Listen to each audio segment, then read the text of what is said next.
point? Okay, the zinc line, you have at least the zinc should be there. I use about 22 at the period. Okay, that is okay for zinc line and upward. You know, for iron, 15 per billion is okay. Because an average person consumes about 150 grams of rice per day. That, and if you consume that amount of zinc in a bowl of 150 grams of rice, that should provide enough iron for the to provide about 7 allowance, you know, for an individual.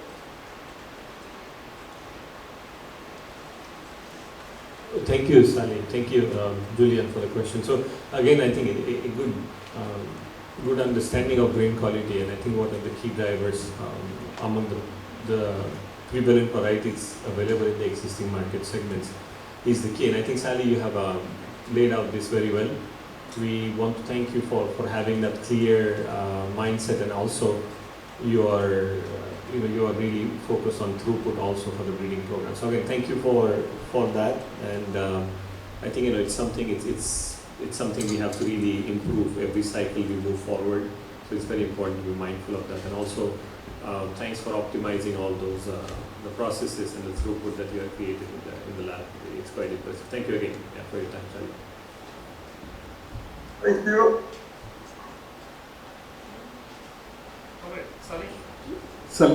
Sally, thank you again. And we know that you're traveling, so just you're welcome to stay as long as you want, but just feel free to drop out wherever you want. Yeah. So thank you again. So now next in line we have Sanjay and Bilaro. So there are multiple things. One that they would like to also go for one very important brochure or flyer launch on the modernization, and secondly they also will have the presentation. So can we have the launch first, or okay? So over to you.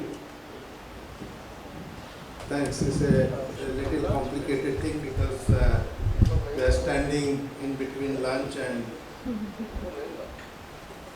you.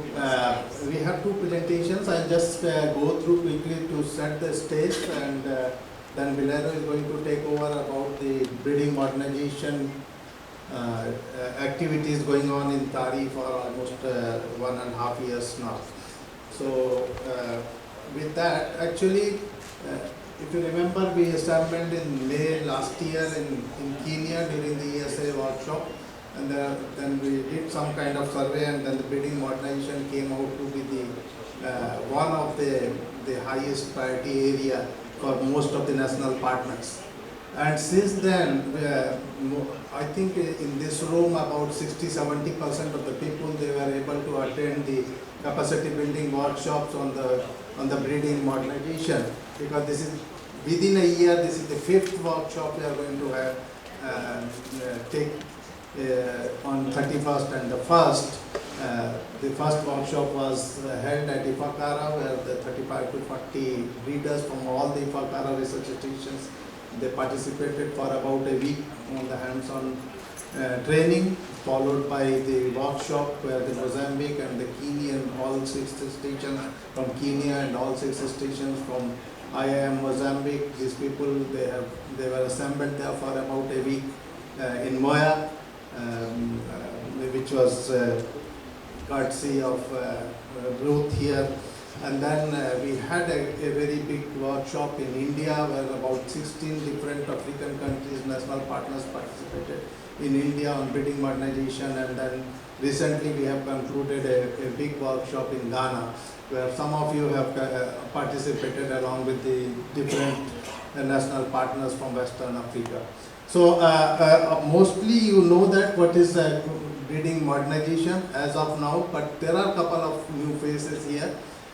So I'll just go quickly, but I'm not going to devote much time because we are going to spend 2 days on 31st and 1st of this month. So basically the idea is, and that this has been actually talked about, since yesterday, that there is a challenge of the gap by which actually you are going to produce using the current breeding methodology.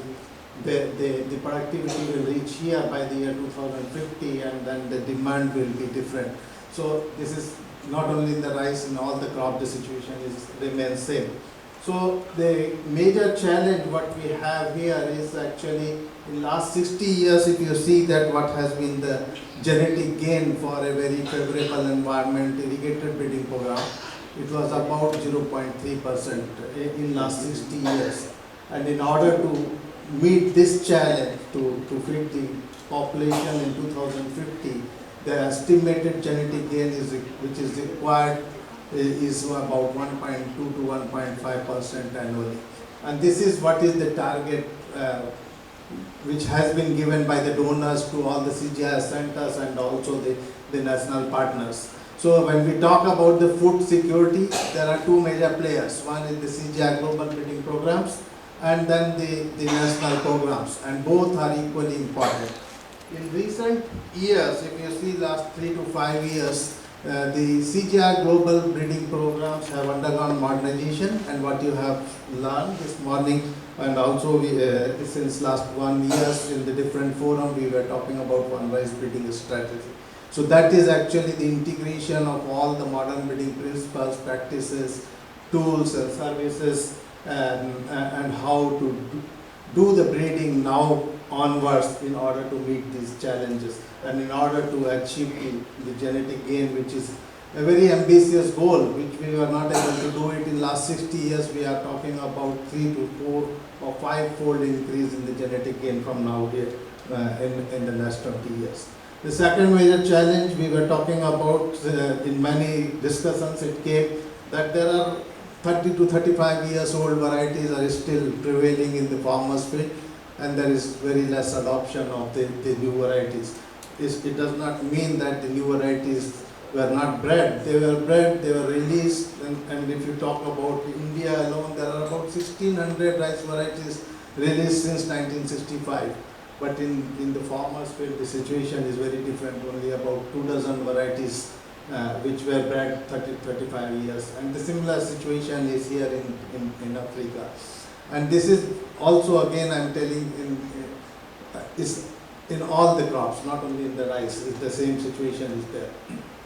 So when we talk about the genetic gain, this is the basic breeder's equation, and we are talking about the manipulation of these, different components of the breeder's equation in order to increase the genetic gain. So all those components which are on the numerator we need to increase, and denominator we need to decrease. We will talk about all these things in detail during the workshop. But when we talk about the breeding modernization, all the elements of the breeding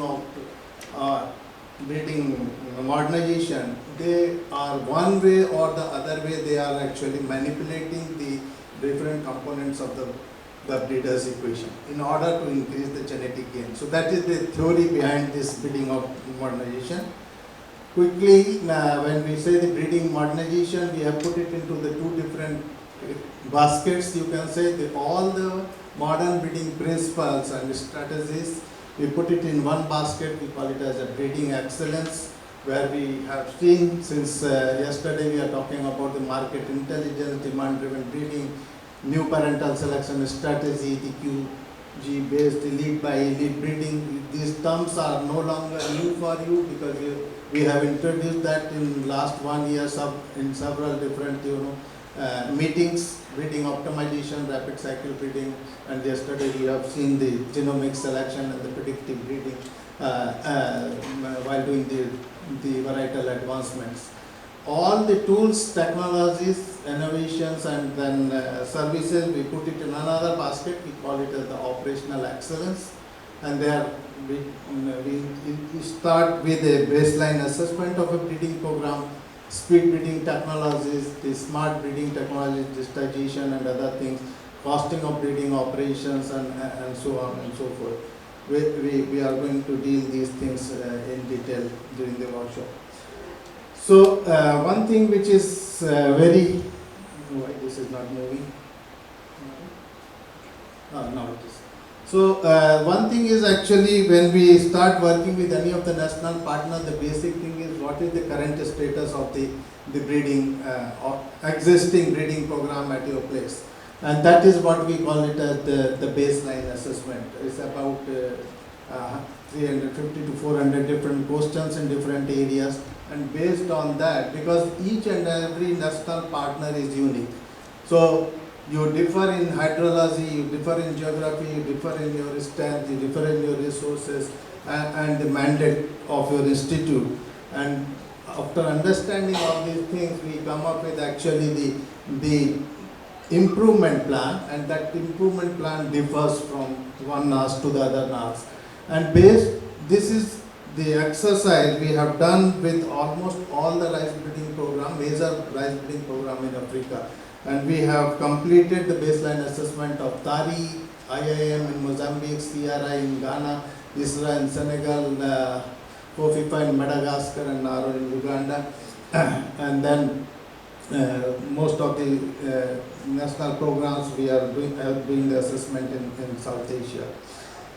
Few common things which have come out of that, all the assessments in Africa, and I just put all those things together, is that until now, in last 60 years, most of the national breeding programs, they were doing the technology-based breeding, and which even in the global breeding programs like IRRI, we are talking about now the market intelligence and the demand-driven breeding.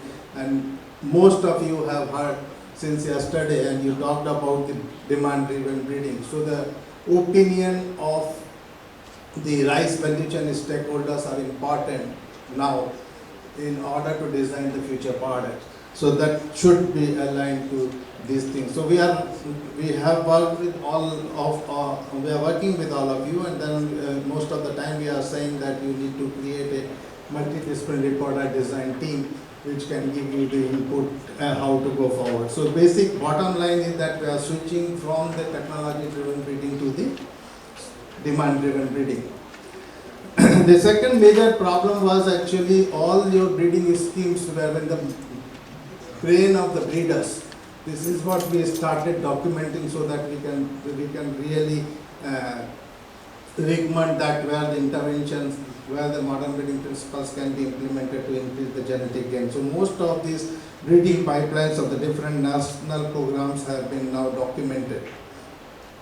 Third major important point was actually, the selection of the parental lines. Your own crossing blocks used to have large number of the germ plant lines, the gene bank accretions, and also the old released mega varieties.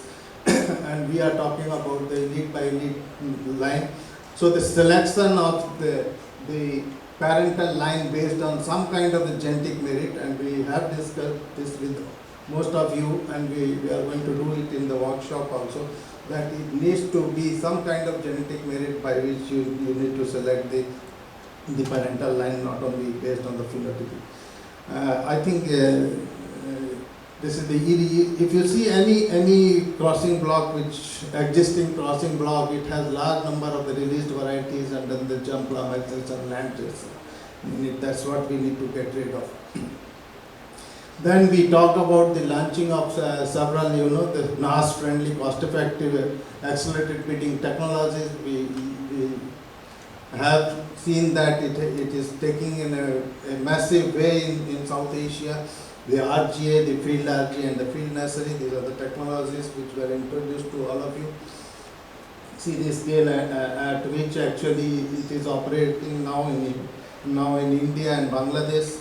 Several 100,000 lines are being advanced using these things. And we were able to actually train almost 150 breeders in last 1 year in Africa alone on the digitization, the electronic data capture, the barcoding, and then the analysis of the single environment and multi-environment analysis using PB tools. So I was told, and I was interacting with many people here, that they are now, we have identified some of the champions. They have started using all these things, not only here in Tari, but also in Kalro and other places. And then Casey also mentioned that the IRRI wanted the data overnight, so that helped a lot because they were able to capture the yield data using the electronic data capture. So they were able to send it for the analysis. So there are so many things which are going on here. Actually, you can see many things in the breeding modernization at different centers in Africa. One more thing is actually the integration of the genotyping into the breeding programs. Large number of samples were actually. Why is not moving? Yeah, so large number of the samples were analyzed for F1 hybridity, the QTL profiling, and also the 1K RICA for DNA fingerprinting purpose from IIM, TARI, FOFIFA, CRI, SARI, NARO, and ISRA. And we have been actually, it was helpful to get some of the funding from the excellence in breeding, so these things were taken out. Some important aspects.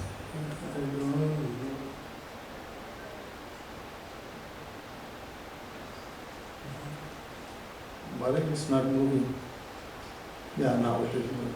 So TARI I am not going to touch.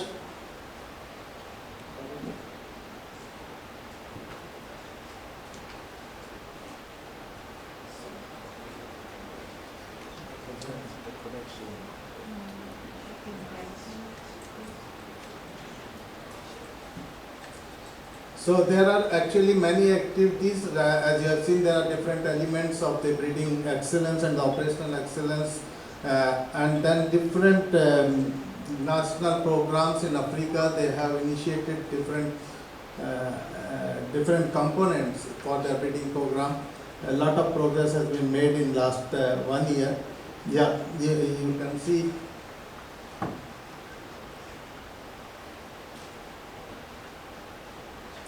Yeah, you can see TARI is actually taking a lead in ESA. The baseline assessment has been done, and then based on the improvement plan, they have actually implemented many modernization activities: demand-driven breeding, new parental selection strategy, speed breeding, the high throughput genotyping, smart breeding, and recently we initiated the costing of the breeding program also.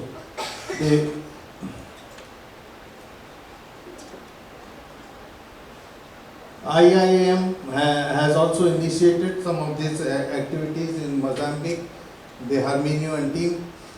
Many things are going on in actually CRI in Ghana. Why?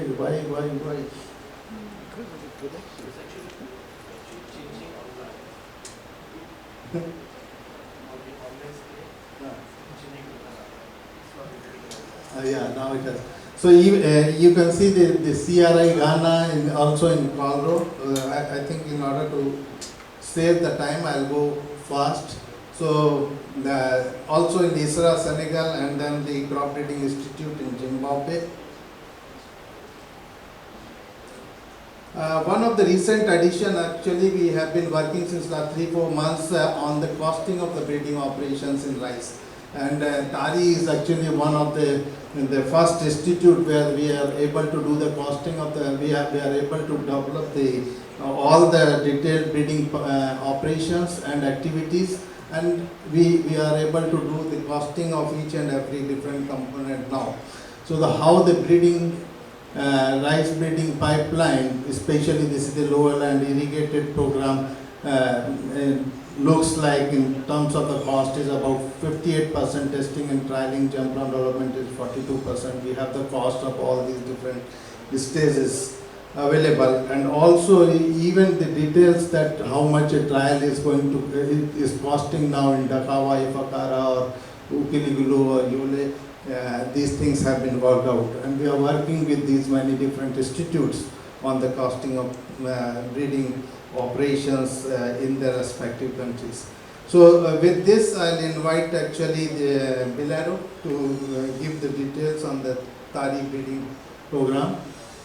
You can see this is how vibrant is the breeding program modernization in Africa. There are so many activities going on.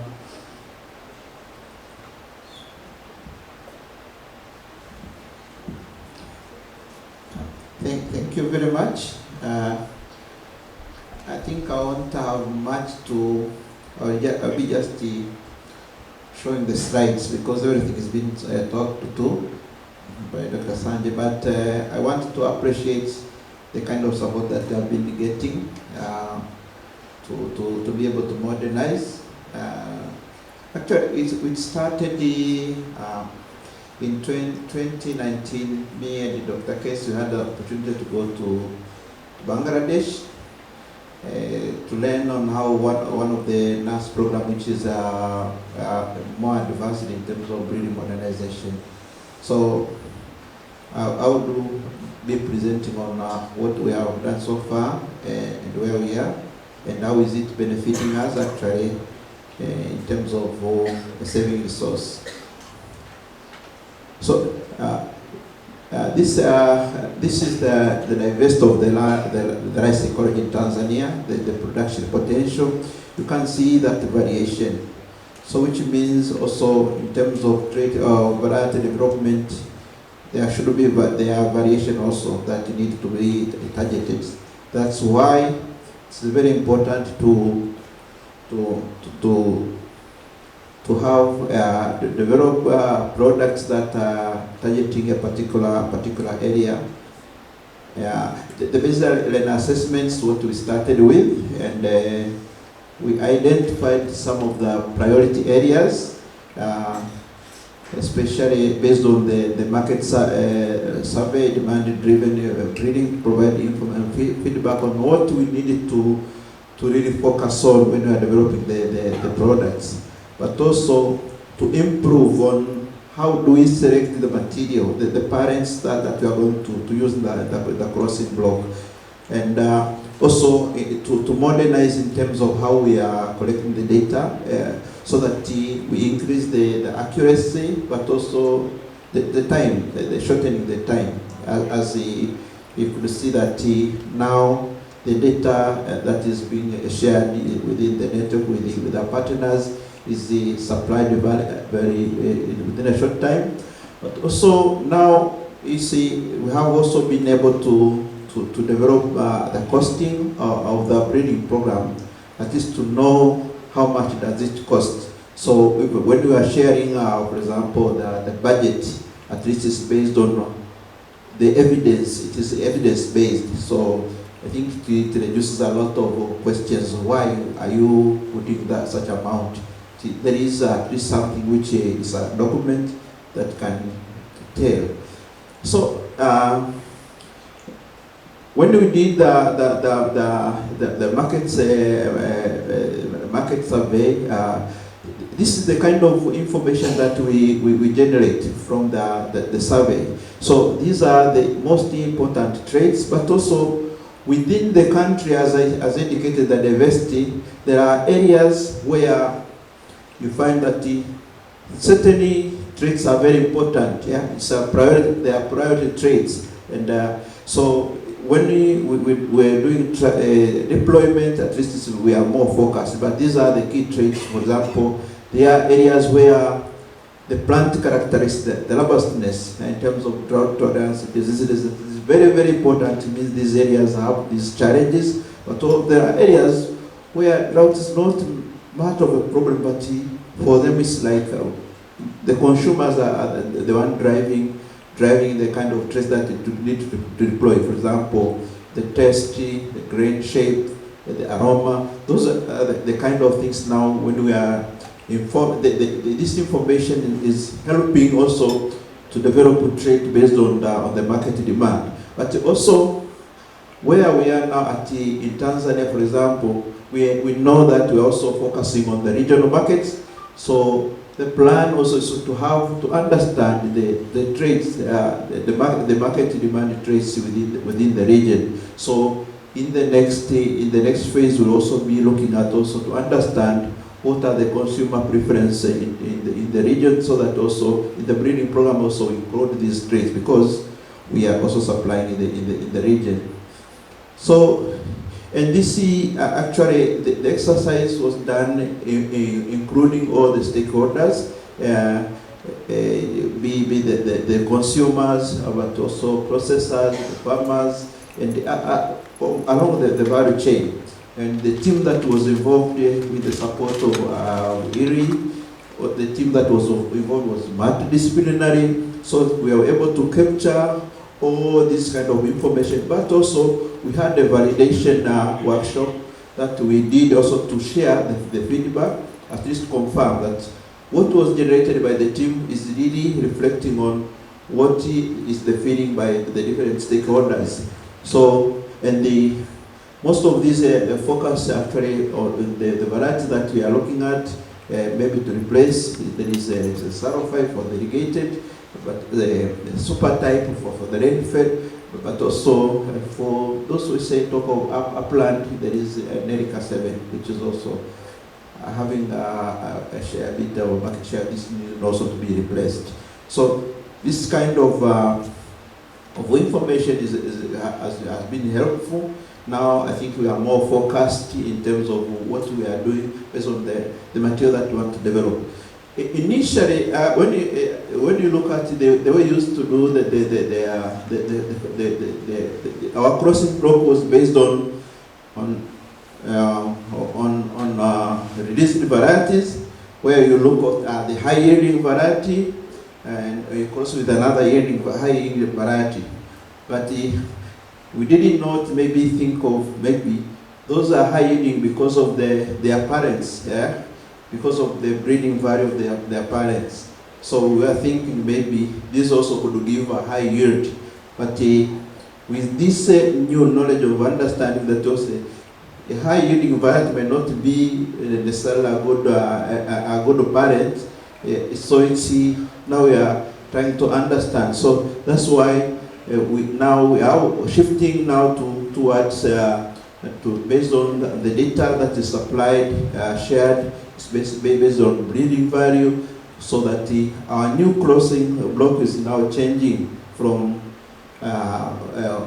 released variety to only released but to aerated material. So, for example, this okay.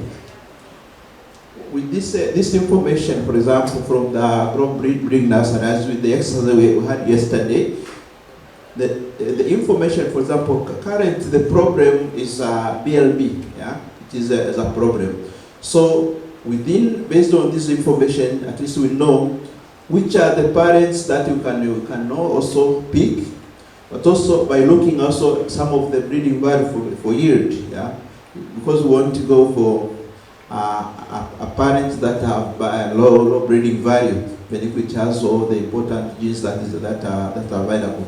So such information now is the one that is guiding us on the selection of the parents to use. So there is a shift on understanding that we are going to be more precise in terms of what we are selecting for use in the crossing block.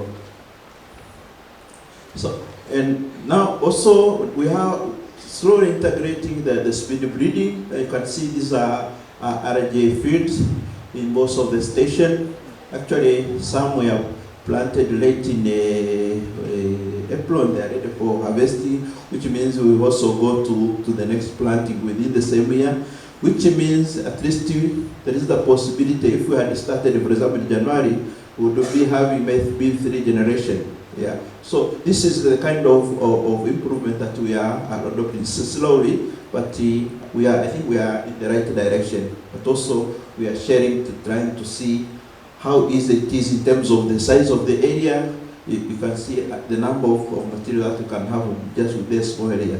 And this also has a cost implication that we can also we have been also trying to discuss. Yeah. Yeah. So also another area is that now also the material that we have genotyped. So we have the information on the kind of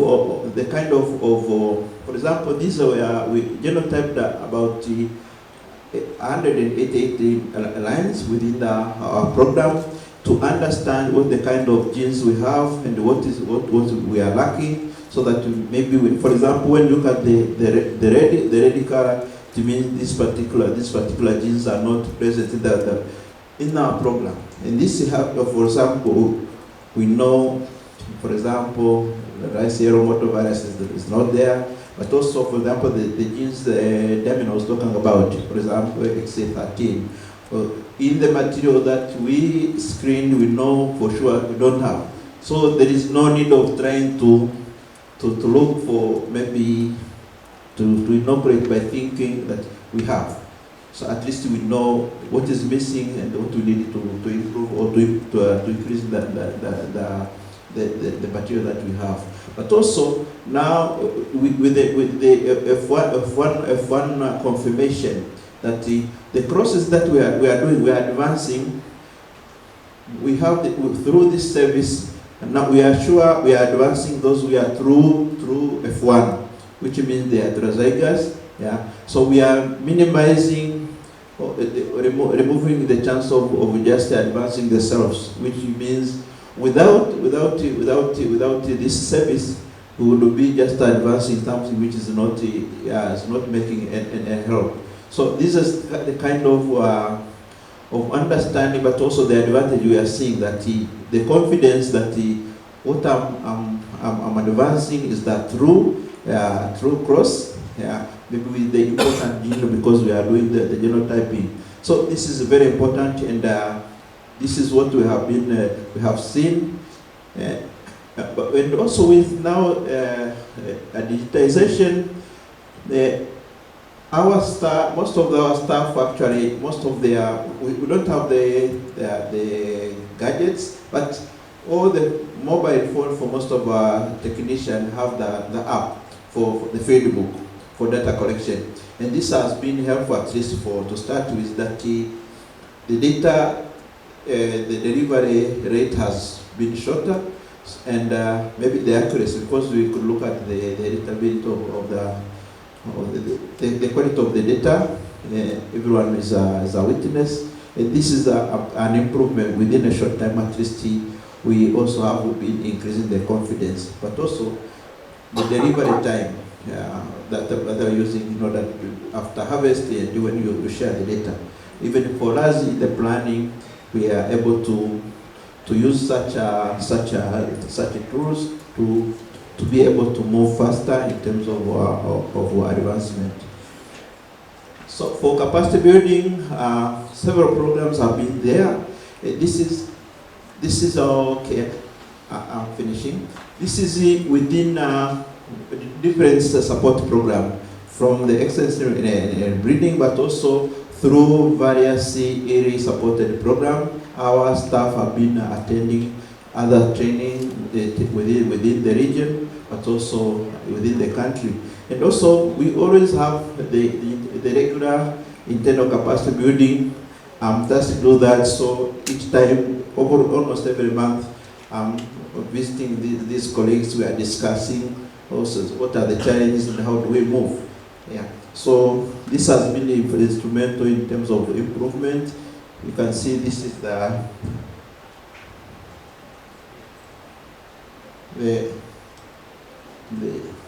yeah.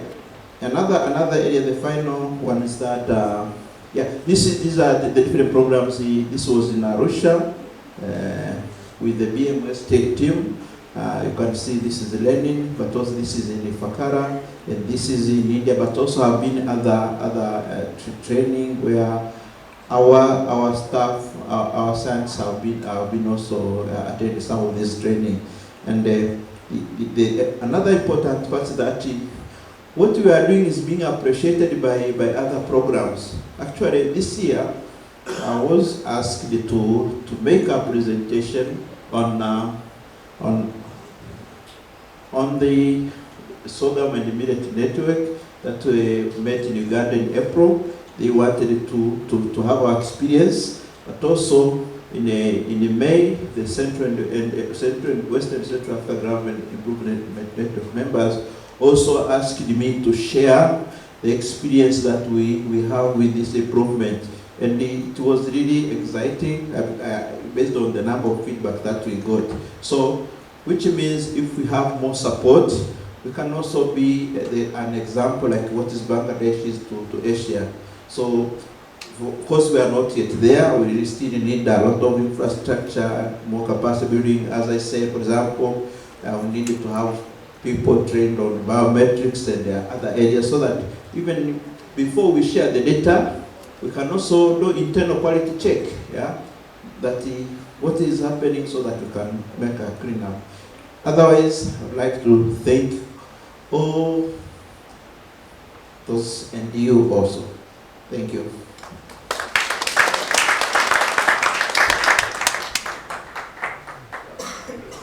So, any question for Bilaro or Sanjay? We just have time for maybe very quick one or two, not more than that. If none, then I think, yeah.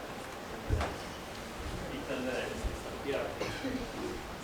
No, thank you, Sanjay. Thank you, Bilaro. I think it is really encouraging, and what we just see now, I think the future of the CGIAR NAR screening programs could be a joint crossing blocks in future. I think if we can think, because if we really think accelerate these things a little bit further, we don't need to have multiple programs targeting 3 varieties. One is Saro 5, one is TXT, the other one was Nerica 7. When was Nerica 7 introduced?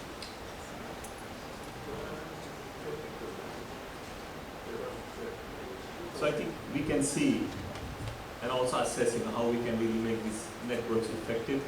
I would suggest as early as now we should start thinking about joint efforts as much as possible, because we can continue to invest in resources in the country. We can continue to pour in resources from elsewhere, but if the cost is 36,000, this is something that can be jointly picked up. And thanks for calculating the cost.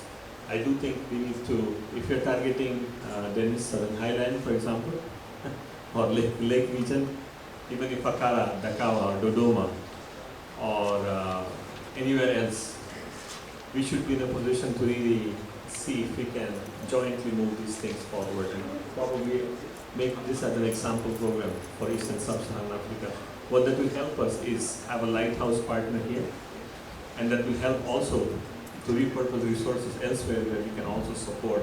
And I hope Tari will be happy to help as a kind of, through Dr. Bilaro or other colleagues, as kind of the progressive or the champions of the process. I think this is something we should think as early as now, because otherwise I think we'll eventually have a lot of redundancies in the process. So I would just say maybe not now, but think about it in the next 2, 3 years, 4 years, whenever we can.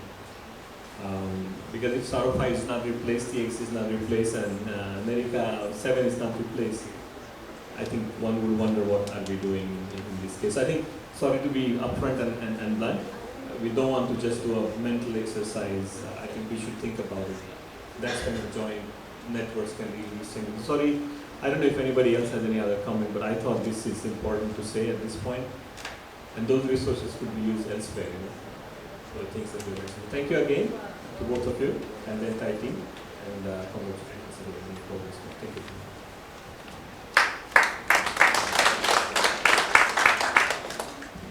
Yeah, thank you, Sanjay. So Sanjay and Bilaro, they have one important things to launch or to announce. But then before that, I would like to invite Rose to really handle that piece. I have the honor and the privilege to be standing here in front of you to launch to moderate the launching of a very important milestone. And especially for Tari being the first in the region to modernize their breeding program, and also serving in Eastern and Southern Africa, and also really serving as a key to our other partners. And with that, I would want to invite Kessie, because that's a center that really where we are in the first training, and they were the first to try out RGA, and also as a center for the rice research in the country. Please, Kessie, come over. I would love to invite Dr. Ashim. Sorry for, because Dr. Ashim leads the rice research in the country, so we have the honor to invite you here during this launch. I would love to invite Sita, because after Tari Fakala, it's Tari Dakawa where we have RGA among the partners that we have here. And before the DG left, the Director General Tari, he left us with another Acting Director General. So, and you could realize that there was a little bit of the changes because the Director General could not be the way he was in the morning. So Dr. Dennis Tipe was left as the Acting Director General for TARI. So please, Director General, come over. And now I would really like to invite our Regional Director, Dr. Abdelbagi Ismail, to launch this important document. They haven't said Yes, document. Dr. Abdel, please.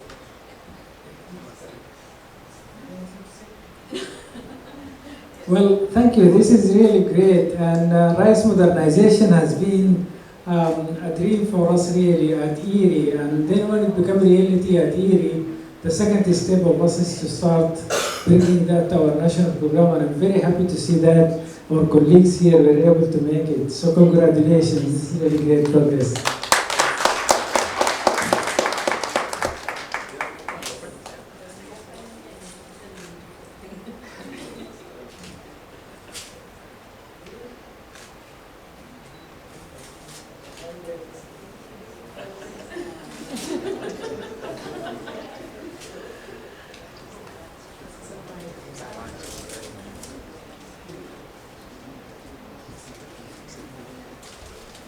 So this shows the efforts that TARI has been doing on modernizations. We'll be sharing with you, and this can also work for our other partners. So we hope that next advancement meeting we'll be celebrating another milestone of maybe IM, maybe Caro, maybe Isabel, as they show us the progress that we have made in the modernization of their breeding program. Thank you very much. Congratulations. So, sincere congratulations, and I hope we have enough copies to share with our other partners, so that at least next advancement meeting in the region, we will be celebrating some more progress. So progress and more progress. So thank you very much. So thank you very much. We know we are a little bit so much not doing so well in time. So now is 2 o'clock, and the restaurant lunch closes at 2:30.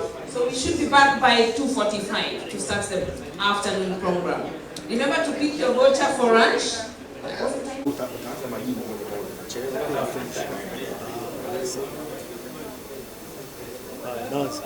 Kwa jina naitwa Martin Domondo, ni mtafiti wa mifumo ya mbegu.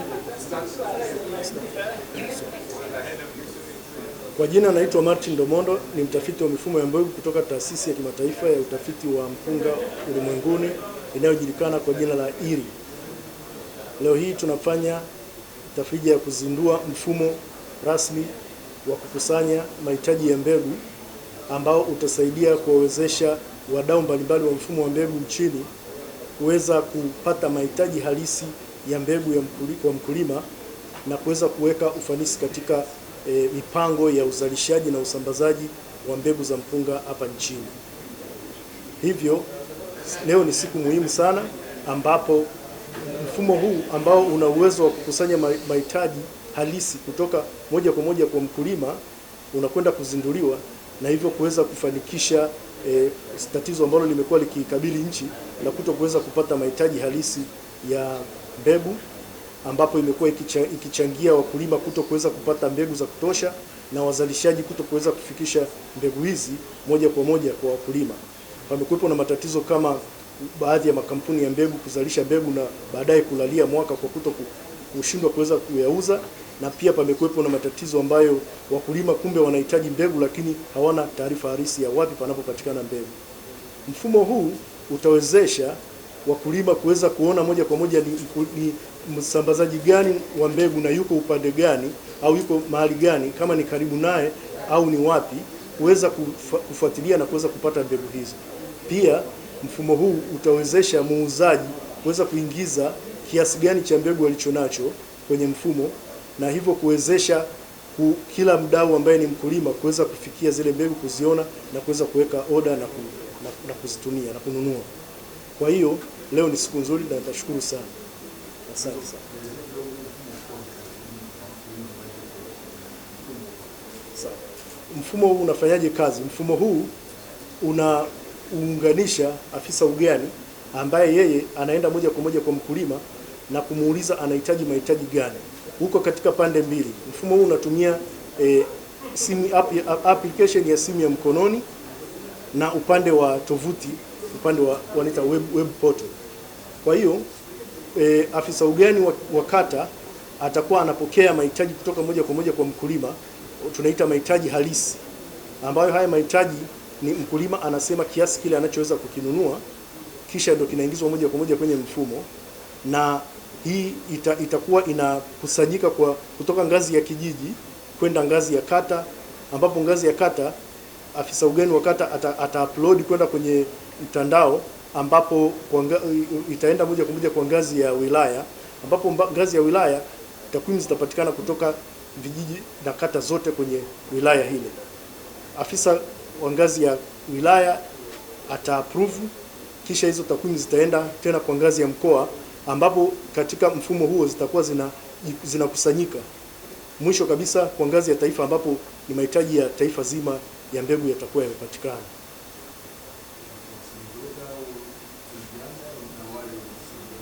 Ni kwa sasa hivi iko kwenye mfumo wa simu janja, na baadaye tutawezesha kwa ajili ya simu kwa simu za aina zote.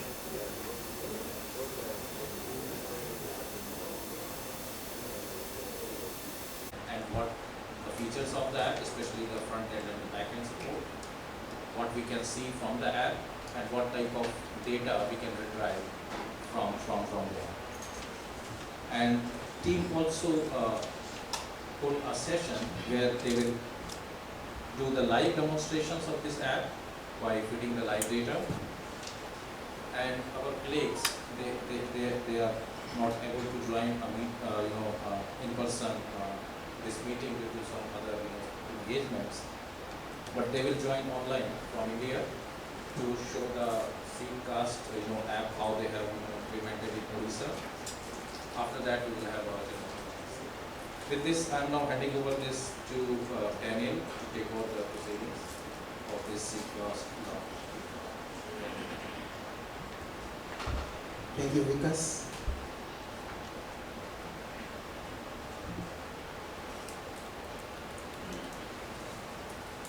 So before the launch of the Seedcast, I will make a brief presentation. And the title of my presentation is Progress in Addressing Seed System Bottlenecks in ESA, in East and Southern Africa. So I will talk about the success stories and looking ahead in the future, what is our plan. As IRRI, I'm also working with the partners in the countries where we're working in ESA. So I would like to thank my team for putting together this presentation. So it's a joint presentation. So I will not take a lot of time to stress on this graph, because already again I mentioned about the consumption and demand of rice in the region. So I think this is very familiar, but the point here is that the gap between production and consumption, we cannot overstress it anymore. And again, when we look at self-sufficiency, we see that there are a number of countries, for example Kenya and Ethiopia, whose self-sufficiency ratios are very low. We were told Kenya was 14% in the 16%, the self-sufficiency ratio. Only a few countries like Tanzania, where we see that they are self-sufficient in rice production.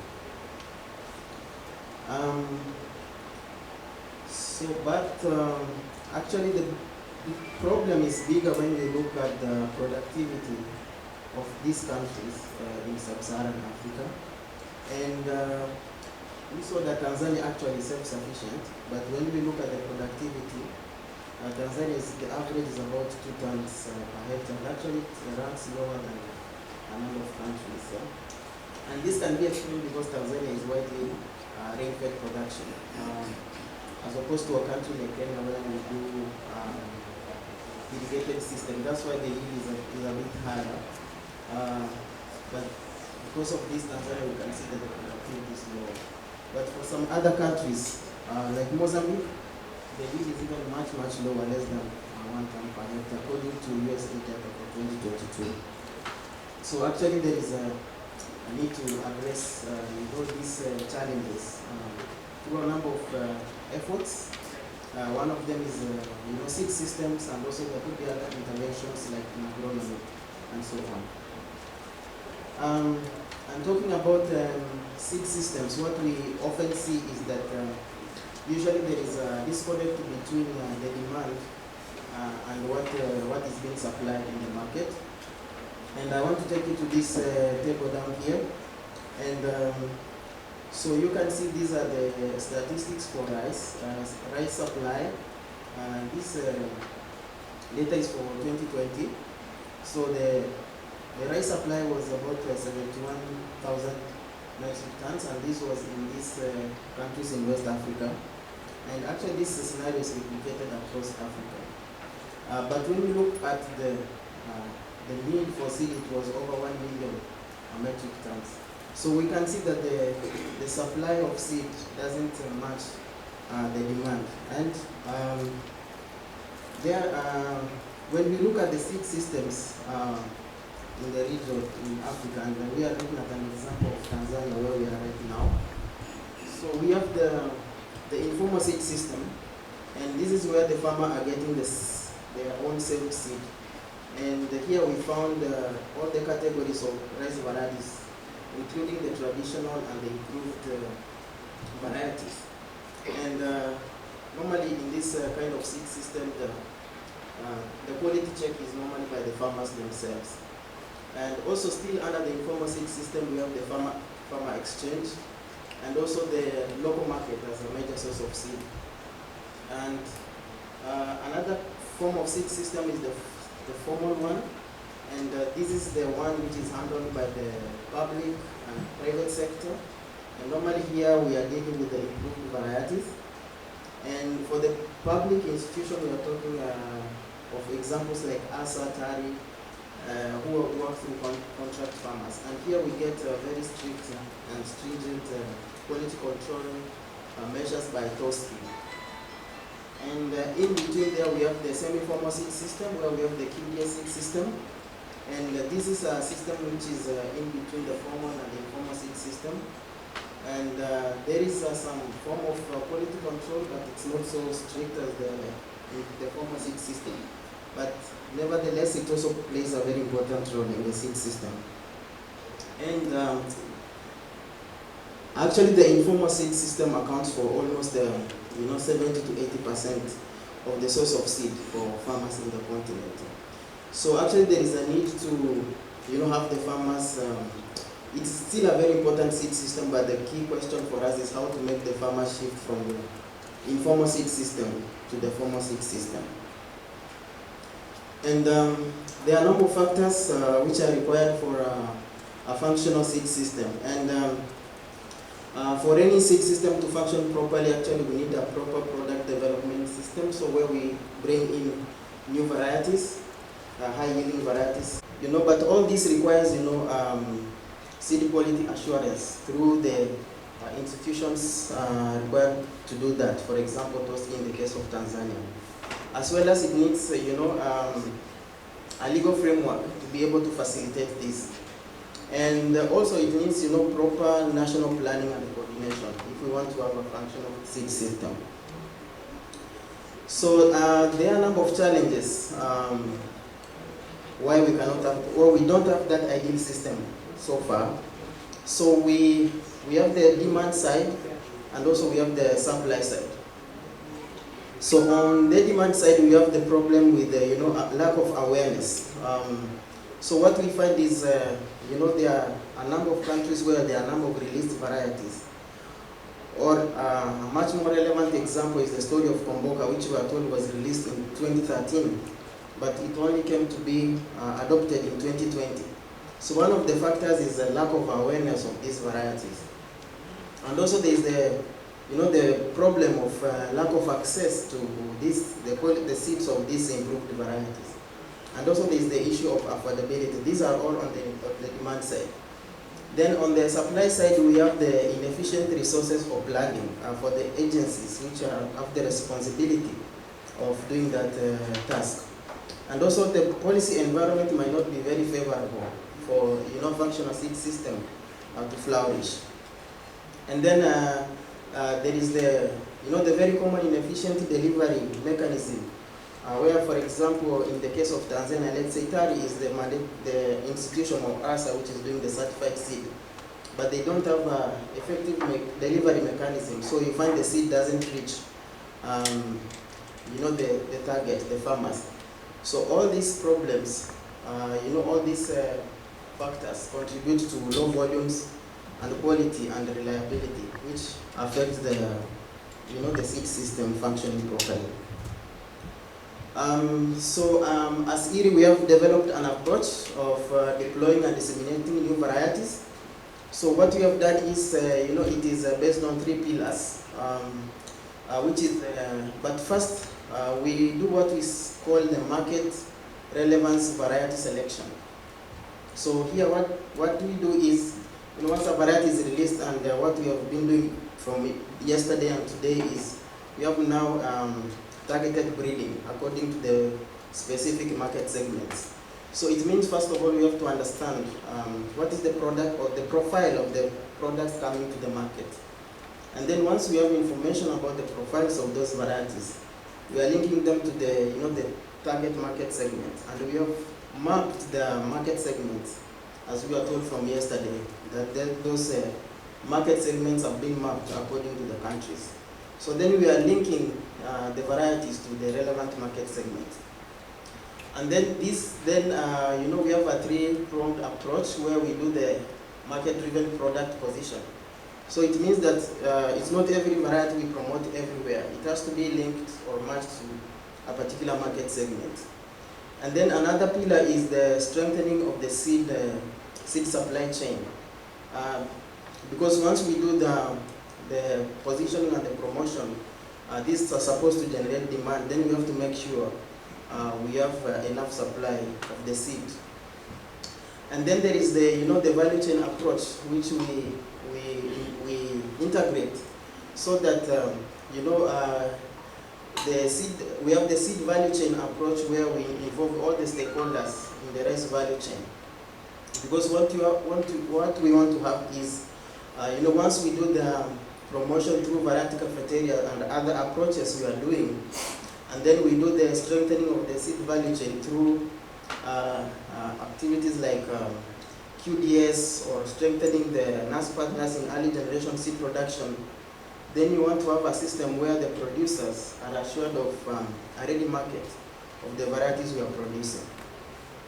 So then, here we have a number of stakeholders or partners whom we engage through all this process. But basically, it is a multi-stakeholder approach. So this is actually the system we are using when we are disseminating and deploying new varieties. So, what we are doing, actually, the 3 main things which we want to do is, through that approach, is awareness creation, to be able to generate demand and for farmers to get information and to be able to make choices about the varieties which are coming to the market. And also we are doing capacity building, a lot of capacity building so that we can increase production. So this includes quality seed production training so that we can have more seed producers who can be linked to nurse partners so that they can get the early generation seed and produce certified seed. So this will address the issues of accessibility, affordability, and sustainability. And also through partnerships, through all the stakeholders in the rice value chain, we talked about the issue of the policy environment. This can be worked out through this partnership which we are creating. And also, this also will solve the problem of poor planning, because then here is where we bring in the private sector in this kind of partnership. and also that also will contribute to a proper delivery mechanisms. And in all this chain, we make sure that we involve the youth and the women in all these initiatives. So now I will talk about the progress which we have achieved so far. So so far we have established a solid partner network in ESA for for product nomination. This from the breeding progress, on-farm trialing, product validation, and seed scaling.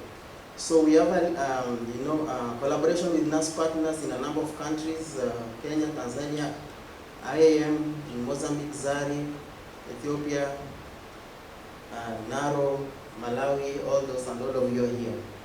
So we work closely with NGOs, a number of NGOs. These are some of the women groups. Right now we are mapping more women groups in a number of countries, and farmer cooperatives, millers, and processors in a number of countries. So we have also ramped up awareness of awareness creation activities. So this is just information about what we have done in 2023. So in Tanzania we have done this is a cluster demonstration where we plant, we work with the communities to plant how do you call it, large plot, seed multiplication plot, which also acts as a demonstration plot, and also it can act as seed plot. So we have like 35 sites. We are working in the Kilombero and the Southern Islands.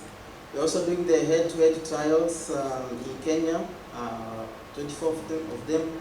The variety cafeterias. All these are awareness creation modalities we are using.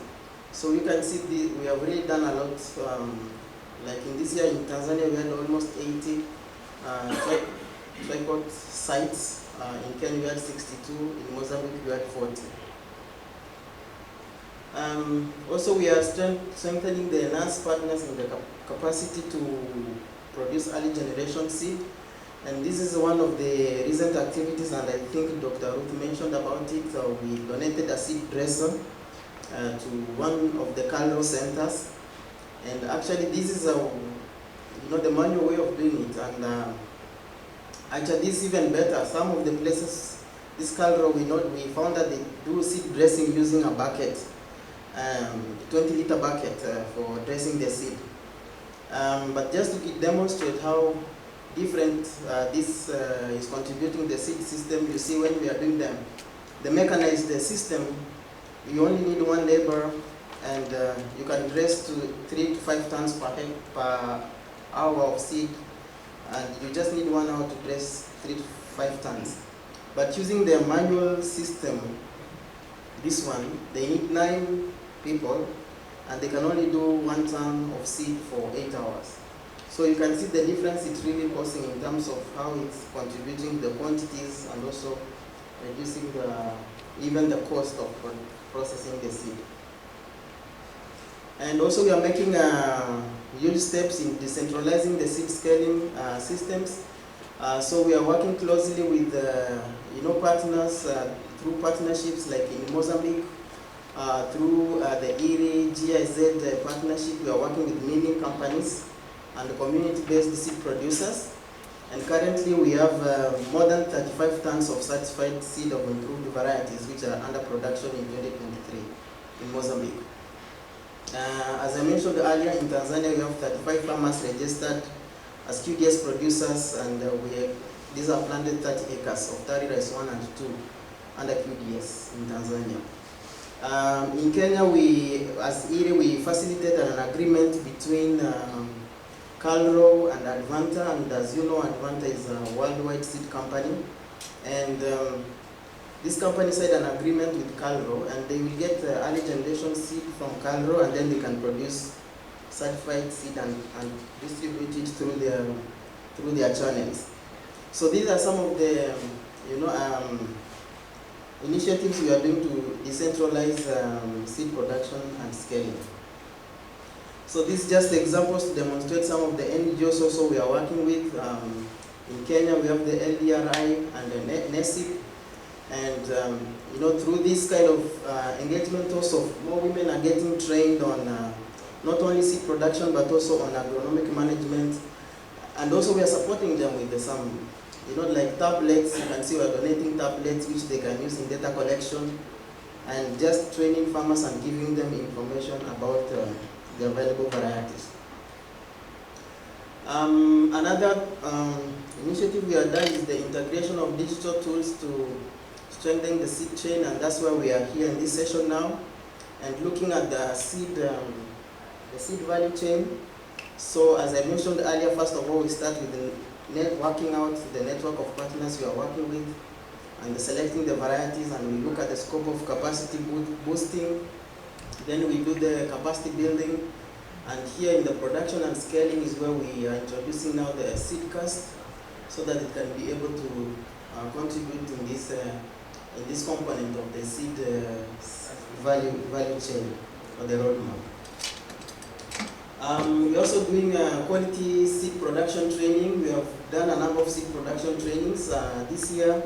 We've done quality seed production training. This is in Tanzania. We had 30 participants across the country who are trained on quality seed production. This is in Mozambique. This also was done this year, March, and 40 participants in central Mozambique trained on quality seed production, and also in Kenya. This year also 30 participants. So this is an ongoing process we have been doing since 2020, and actually we have now a huge database of farmers who can be linked to seed producers and produce seed for them. Yeah, and as it was mentioned yesterday, actually through this our initiatives, we have seen transformation in the adoption. This is the case of Kenya. And I will not explain more in detail because already you've seen this. So looking forward, what we are planning to do, we are planning to scale the interventions in seed systems. So actually this is the current process which we see in ESA in Africa, where the seed production seed system is controlled by the national partners like TARI, CALRO, and probably universities. But in our intervention, we want to strengthen the capacity of these NAS partners. And probably what we want is, you know, they can, because they are the breeders, they are the ones who have the breeder rights. They can produce the early generation seed. So we want to build their capacity to be able to produce the early generation seed. But then in another intervention, we are looking at how we can work with the private sector cooperatives. So the private sector or the cooperative, they can get the basic seed from our national partners. Then they can, using this basic seed, they can multiply the certified seed. And then this certified seed can be, can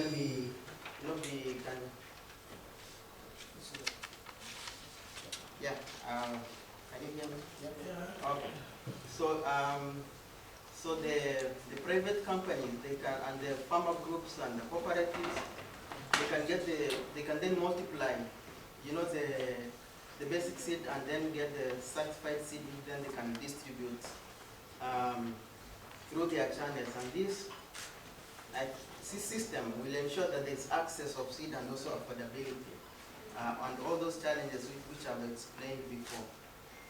And also, we're also linking this, you know, to, as I mentioned, also the value chain, so that we have the millers coming in, so that there is assured buying back of the produce, which is being produced through this seed system. And as IRRI will continue to support the capacity building of seed producers and other technical support which we can support, you know, in this process. And also the institutions like TOSCI will also play a very important role in the quality assurance.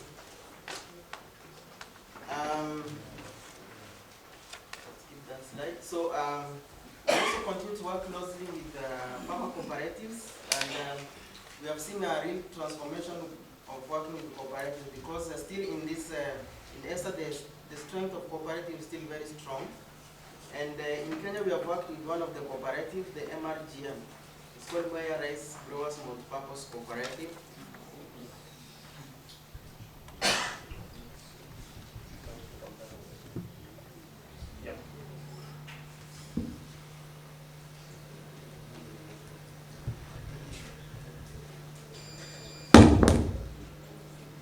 Because cooperatives are very strong and they can bring together farmers and they can be very good channel of scaling a seed of improved varieties. So one example I was giving is the MRGM, which is located in central Kenya. And MRGM has more than 7,000 registered farmers. And the MRGM does, it's a cooperative which does production, processing and marketing of their produce. So once the farmers harvest the crop, they can sell through the cooperative. The cooperative can process and market the produce. But in the production process, initially they were only doing fertilizer and machinery support. And then in the processing, they do storage, milling, packaging, and then they are distributing through their channels. So, but through the agreement they have now with Calro, the MRGM can get. So Calro produces the breeder, of course, because the breeder who has the own breeder rights. So Calro is producing the basic seed and basic seed, and then MRGM can get the basic seed from Calro, and then now they are producing certified seed for their farmers, and not only their farmers but also for other farmers who are not part of the cooperative. And this actually has been one of the drivers of the adoption of Komboka, especially in the Mwea irrigation schemes. And we think that this also can be a very good model in a number of where farmers are organized in a cooperative. In a cooperative, we can work closely with them so that those cooperatives can be registered seed producers, and they can work with the national partners in the respective countries and contribute the scaling of seed. So thank you for listening. I think that is the end of my presentation.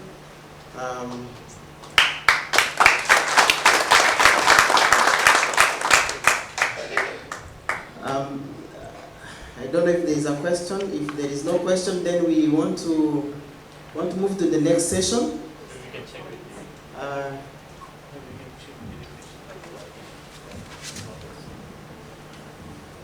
Questions, reflections?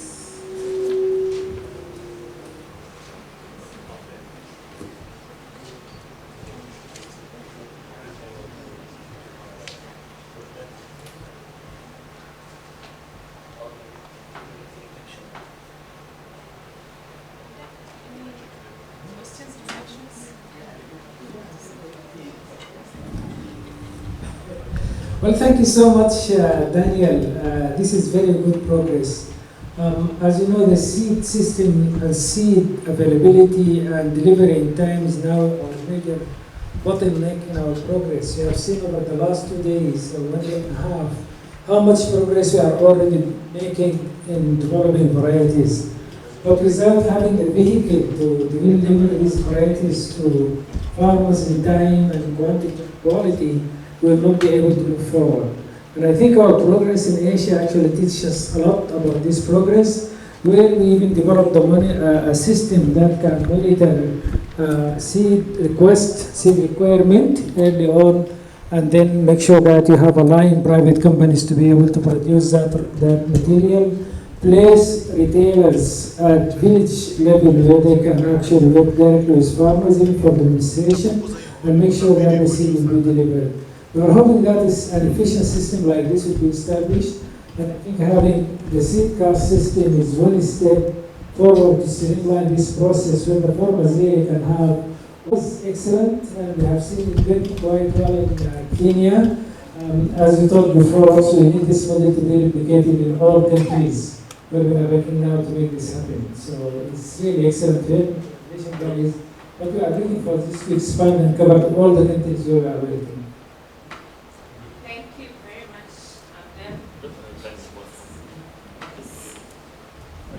Thank you, Daniel. Also, thank you, Ismail. This is really, this is really very interesting. They're really making headway into, you know, the problem we have in really finding out what's happening in the seed system.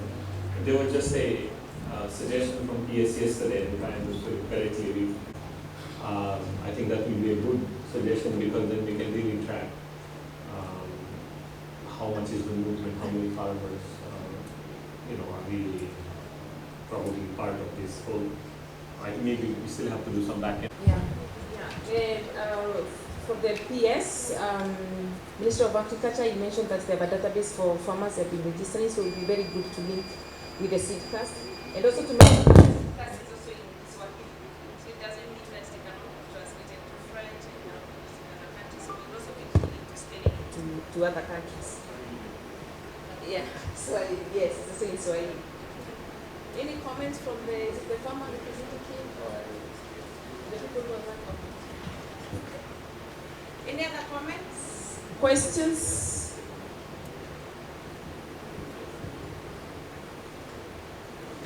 Thank you, Daniel. This is a very comprehensive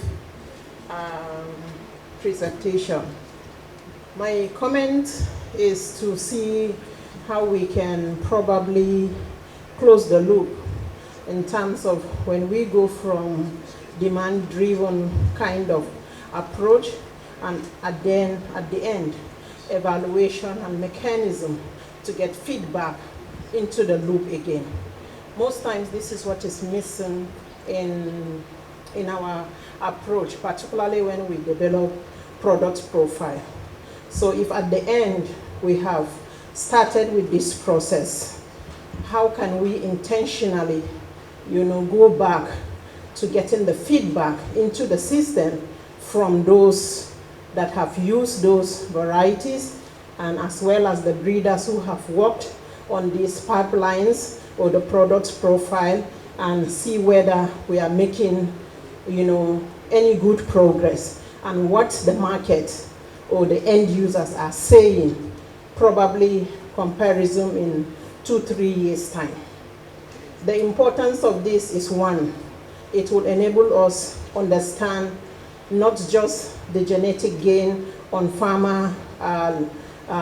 level, but also the replacement rates. So this is one comment and suggestion I would like to give. The second one is on the importance of partnership that you have emphasized, as well as being emphasized earlier throughout the afternoon presentation. One key issues in terms of partnership is how we can bring on board real big-time private investors to look into investing, as well as working alongside farmers on the different, you know, let's look at the mapped, you know, market segments. If there is a big investor that is producing rice, what kind of rice variety is that investor producing? I'm bringing in this with experience and knowledge from how the rice sector took up in Thailand in particular, and how it's progressed into Vietnam through partnership. Another side of the partnership is something that has to do with policy and regulation. And it's good that we have our government representative here. One of the key things in serving our end users and key stakeholders, who are the farmers, is the fact that we should provide them with a mechanism and right to be able to request for extension. And you have talked about agronomic practices. One of such that had worked so well, as we may learn from Asia, with particular emphasis on Thailand, is the fact that these farmers can actually request for soil testing, which is one of the things we are lacking here, or we are not able to do very well. So thank you.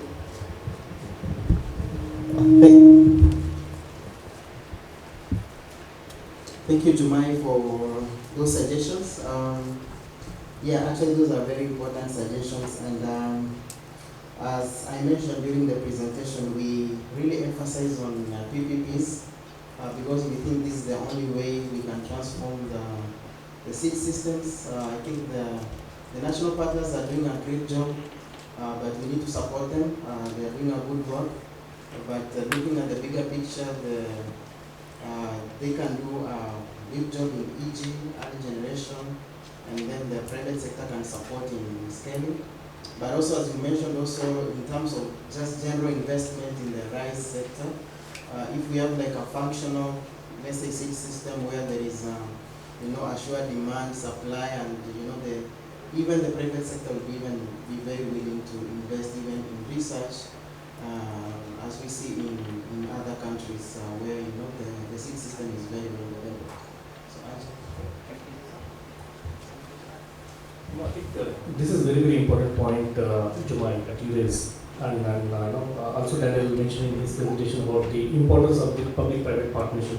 I think we have national partners in this forum. I think this is the right forum also to share some experiences that we really would like our national partners to really think about. Like this seed production is such a dynamic space that no single organization can really fulfill the demand that is coming from the market. And we have seen that in Asia. When the seed system in India was evolving, some of the national partners, for example, US Dharwad, University of Agricultural Sciences, Dharwad. So they tried doing seed production end to end, right from the breeder seed all the way up to certified seed, all by themselves, right? But then that model did not work. Because the demand coming from the market was so huge that the limited capacity that we have at the national partners level, which is so focused on the research part and not so much on the delivery part, so that cannot work. Right? And that is the area where I think we need to really leverage from the very granular network that private sector has, right?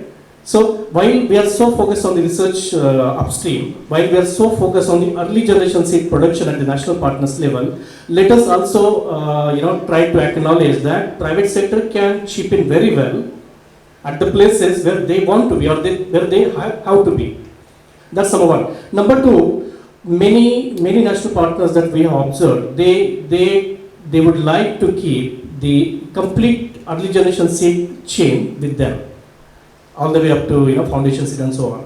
Now, when we accept this philosophy that there has to be a proper public-private partnership somewhere down the line, then why not allow private sector to chip in as early as possible in the seed chain? If today we are allowing them to come in at the foundation seed level, then why not at breeder seed level? Because ultimately, what we are talking about is still the OPV. Doesn't matter whether the variety is really shared at the breeder seed level or at the foundation seed level. But then there could be some very innovative business model which will bring some real value addition if we allow private sector participation as early as possible. So, thank you. Thank you, Ajay. You talked about involvement of private sector in seed multiplication as far as rice is concerned. One limiting factor from my experience, and I represent the private sector, seed private sector in Tanzania, is the issue of land for seed production.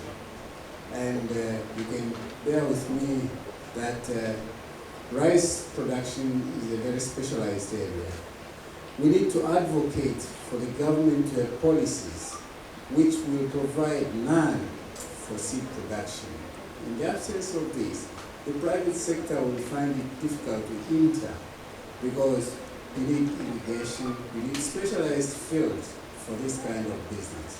And that's why at times they don't take it as profitable sort of business.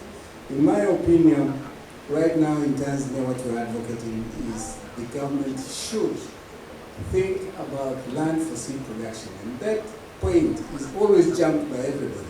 We go on talking of seed production, but where do you produce the seed from? Thank you. That's some very, very enthusiastic QDS farmers. would there be no possibility to link those things, you know, that we could always wait for government support, definitely, but could there be innovative ways where we can involve them or train them, or let's say rent those farms, or was there a possibility to do so? Because then we don't need a special land.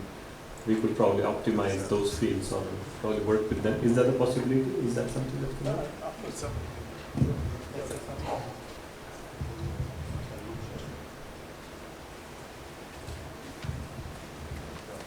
Thank you for those questions. Thank you, Daniel. Before I respond to your question, I think I've not been introduced. Let me introduce myself. My name is Patrick Ndediagi. I'm the Director General of the Tanzania Official Seed Certification Institute, TOSCI, which is the seed in Tanzania. You wanted me to comment on the land issue? In fact, the land issue, my brother Bob Schumer, which he has raised, we have been working together to make sure that the government, because there are higher level authorities, understand this challenge. At the moment, there is no enough land that has been allocated for seed production. Especially when I talk of seed as a representative of TOSCI, I don't mean any grain, I mean certified seed.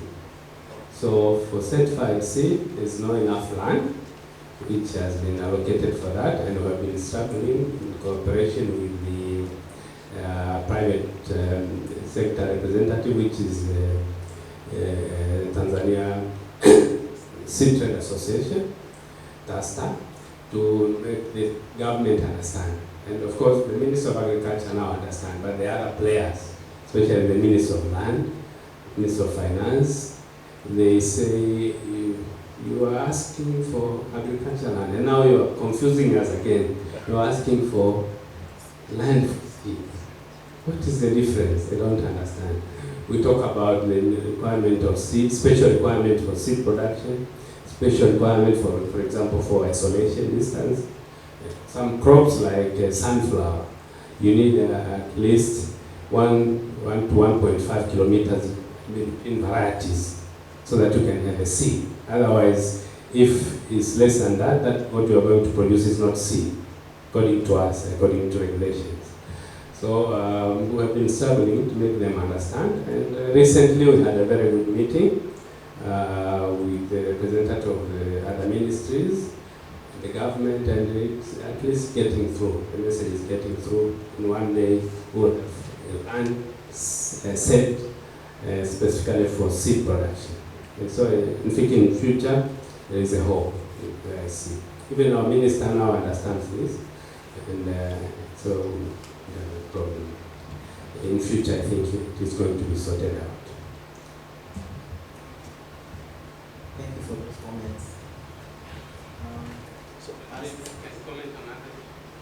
So maybe Sankap to answer to that. Also, what we are doing, those QDS producers we are training, we're also linking them to this, for example, the Advanta, for example, we are linking them to the seed producers we trained, so that they can use them to produce the seed. Yeah. Okay, again, thank you. First of all, I enjoyed the presentation that you have made, and I like the insistence in the presenter made it, and even Ismail and others have been talking about the need for PPP. And I want to assure you, although you keep calling us regulators, we are not regulators, we are facilitators, and therefore we are a component of the PPP that you are talking about. If you want to be seen as regulators, it will be very difficult to be in PPP. So we facilitate. At TARI, they are here. Yeah, they can attest to what we are saying, because we have been collaborating very well in making sure these varieties are released and registered, giving them even shortcuts, which of course we do not break the law, but to ensure that we do it faster. So that is the kind of facilitation that I'm talking about, and we'll continue to facilitate with you. That is about PPP. So we are part of the PPP. But then about the system which we are going to launch, the application which we are going to launch very soon, the CIAT, I want to emphasize that at the moment you have been talking about going up to the district level where the extension is, have the mobile phone, the smartphone. But I strongly suggest we talk about this before we can, that in the next phase, make sure that farmers can also access the system. Use, whether it's USS the system or any other system that can also allow farmers who, majority of them, about 90% do not have smartphone. Therefore, so they should be able to get feedback of whatever you're going to promote. And we also talk about to have a system that we are already working in root crops like cassava, which we call seed tracker. It's almost like what we are doing. So we can work together because we have been working with it for about 3 years now. We can share experiences and see how farmers are participate in this type of application, where they get information about who has cassava seed or planting material and who needs the material. So we can also share, can work together.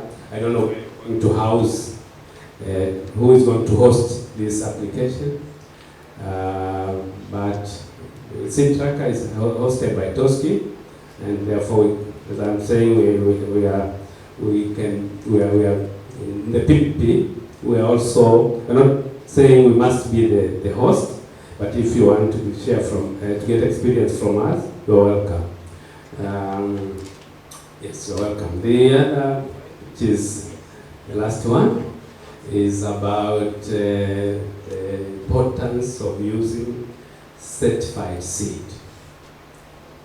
I know most of you are researchers, so it's sufficient for you to say we have developed and released and even registered a new variety. And sometimes most of it end there. You don't struggle to see that your variety, a good variety, which has this type of traits and characteristics, is maintained throughout the generation. If the variety can last for 10 years, you don't struggle to see that it is maintained in that year. I'm not blaming you, because that is your role. Your role is to produce, develop a variety. But sometimes, and especially when we talk in Swahili, they say a variety means mbegu, and certified seed means mbegu. This is confusing. It means there is no need of certifying seeds because everything is mbegu. So, in English, sometimes we don't have a problem because we have separate varieties and we have certified seed. But in Swahili, we say mbegu, and therefore, a good variety is mbegu bora. Certified seed is mbegu bora, and therefore there is no need of certifying seed because the breeder has developed mbegu bora. And so especially for Swahili speakers, I emphasize you to use aina bora ya mbegu, aina variety, and mbegu bora. These are two different things. I always speak about this. People don't understand me, but I hope all of you understand me. Thank you very much. Thank you, DG, for those comments. Actually, in our team, we have been deliberating on hosting of the application, and it will be a pleasure, actually, if it will be, an honor if we can host the application. But I think once we do the launching, then to play a small video which we prepared to introduce or to explain about Seedcast. So I will request the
2021, when there was an internal planning meeting that reviewed and completed the need to have and launch a seed cast.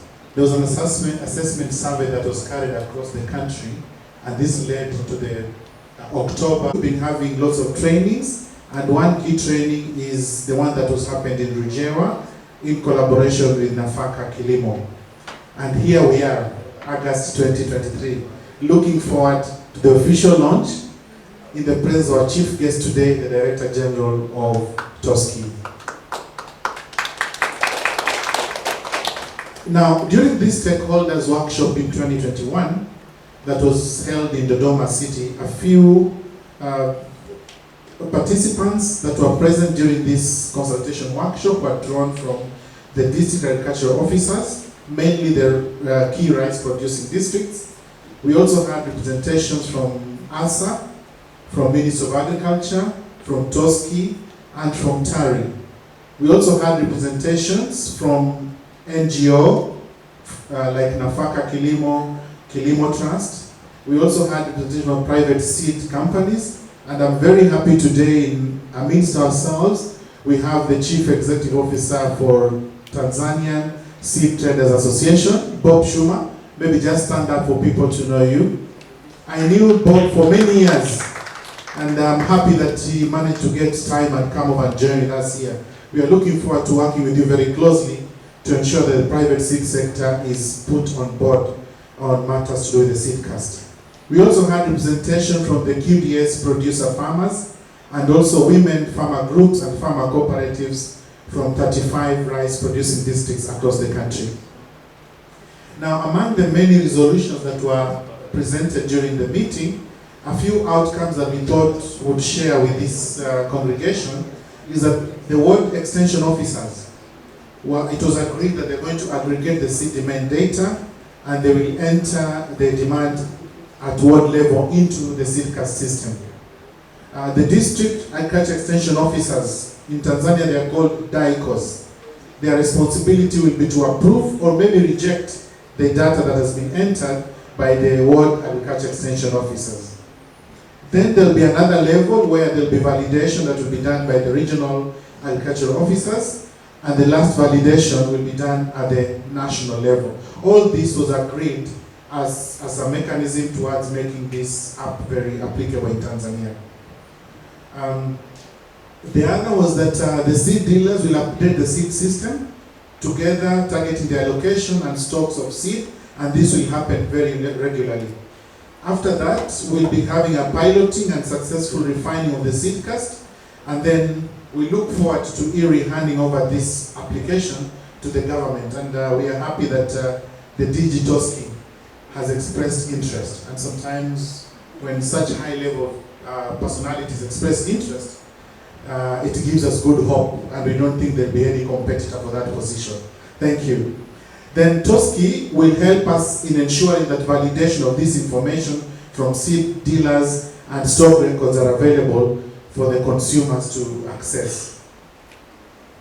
So the way forward, beginning October this year up to December, we expect to have the first piloting in selected districts. And thereafter, this tool will look at the potential of including other crop value chain into the seedcast app. In this case, therefore, we look forward to this application being a true seed demand and supply management system for the country, Tanzania. Thank you very much.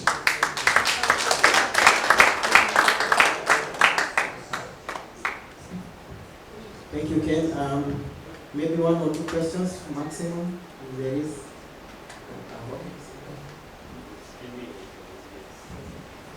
Can we know the experience in the seed tracker, how it was done, how it was received, and how TOSCI supported it? Okay. Yeah, so can we hear the seed tracker experience from TOSCI, if it's possible, just to let us know how from the handover to current state seed tracker has been evolving, just for the benefit of the team.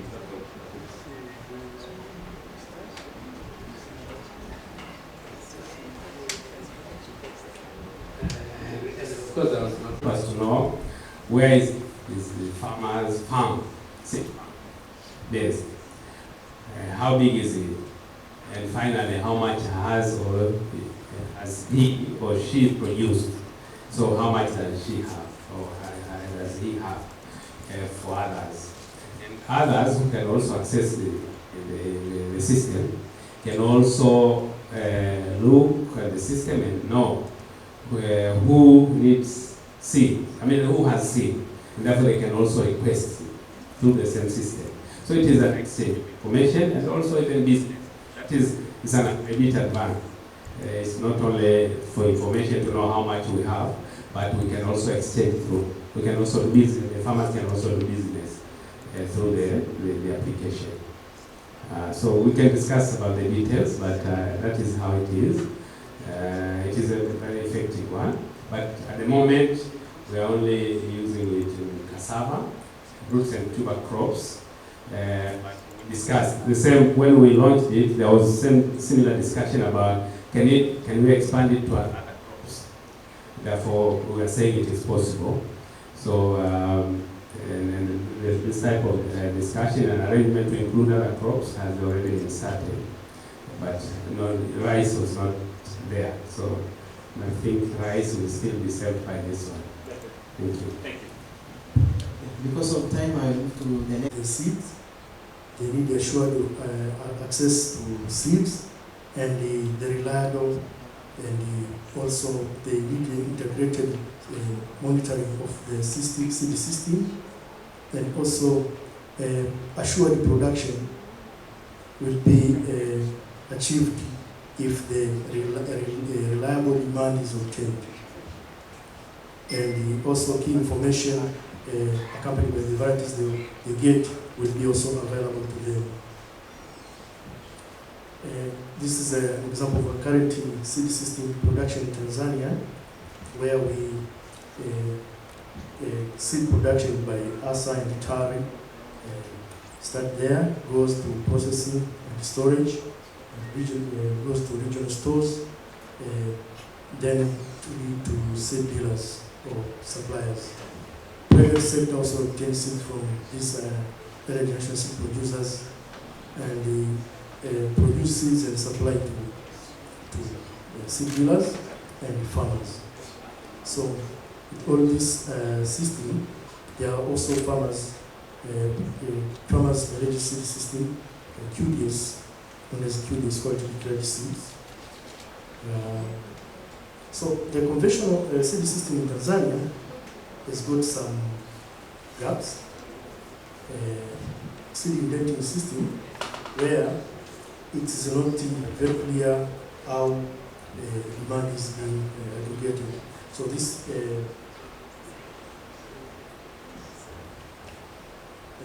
the way you see the arrow, it shows that the farmer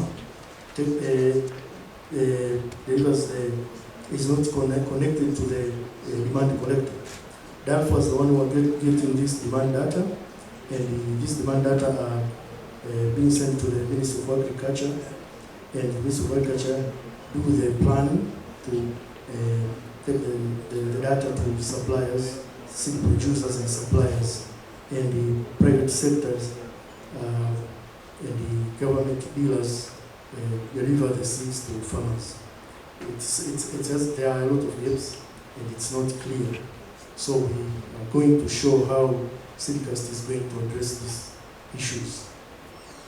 The current system has the following shortcomings, as you can see.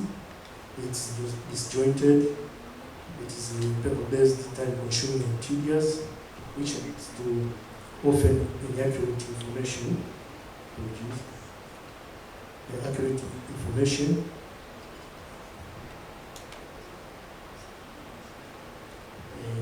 Often inaccuracy, and also incorrect demand and poor production because of lack of effective demand data that is collected. And there's also a supply shortage because what is collected, what is produced does not match what is needed. So what needs to be improved in the current system is that there should be a shift from the manual digital demand aggregation and forecast. The demand should originate from who sells the seeds, which means that the who sells the seeds should get the information directly from the user, which are the farmers, and the effective demand that the farmers will assure that they will be getting. And the digital linkage among producers and distributors and sellers should be there, because using the digital system, there will be easier communication, and there will be timely data acquisition. So demand-driven production and delivery seed supply, and there should be a better access knowledge, higher variety turnover, increasing productivity, and departmental supervision in demand supply mechanics. So, how does the seed cost work? This shows that there are these village and ward extension officers who will be collecting data directly from the farmers, and from various, this shows the different wards, and this demand flow data by internet connectivity, or they will be sent or uploaded to the cloud using the mobile app. This data will be uploaded and will be accessible through the back end of the seed system. The back end data at the dashboard, as my previous presenter, Mr. Kenny, said that it will be reviewed and be validated by at every level, and the data will be aggregated from ward level to national level. So at the end we'll have the demand data from all over the country. And this data will be used by the Ministry of Agriculture to inform seed producers who will now use this, that will report this to seed producers who will produce the quantity that is required. This quantity will go to save the farmers. So this is a presentation of how seed cost will work. So how will these stakeholders benefit? How will the distributor benefit? There will be a quick and seamless seed link, assured supply, new variety information, details of varieties will be in the system. Because from the mobile app, they will be able to access and read every detailed information about the variety, what is being uploaded. And there will be dealers' stock information. Those who sells the seeds will be able to put the stock, which will be accessible by users, the farmers, and also anyone, even extension officers will be able to see where and who and how much is available.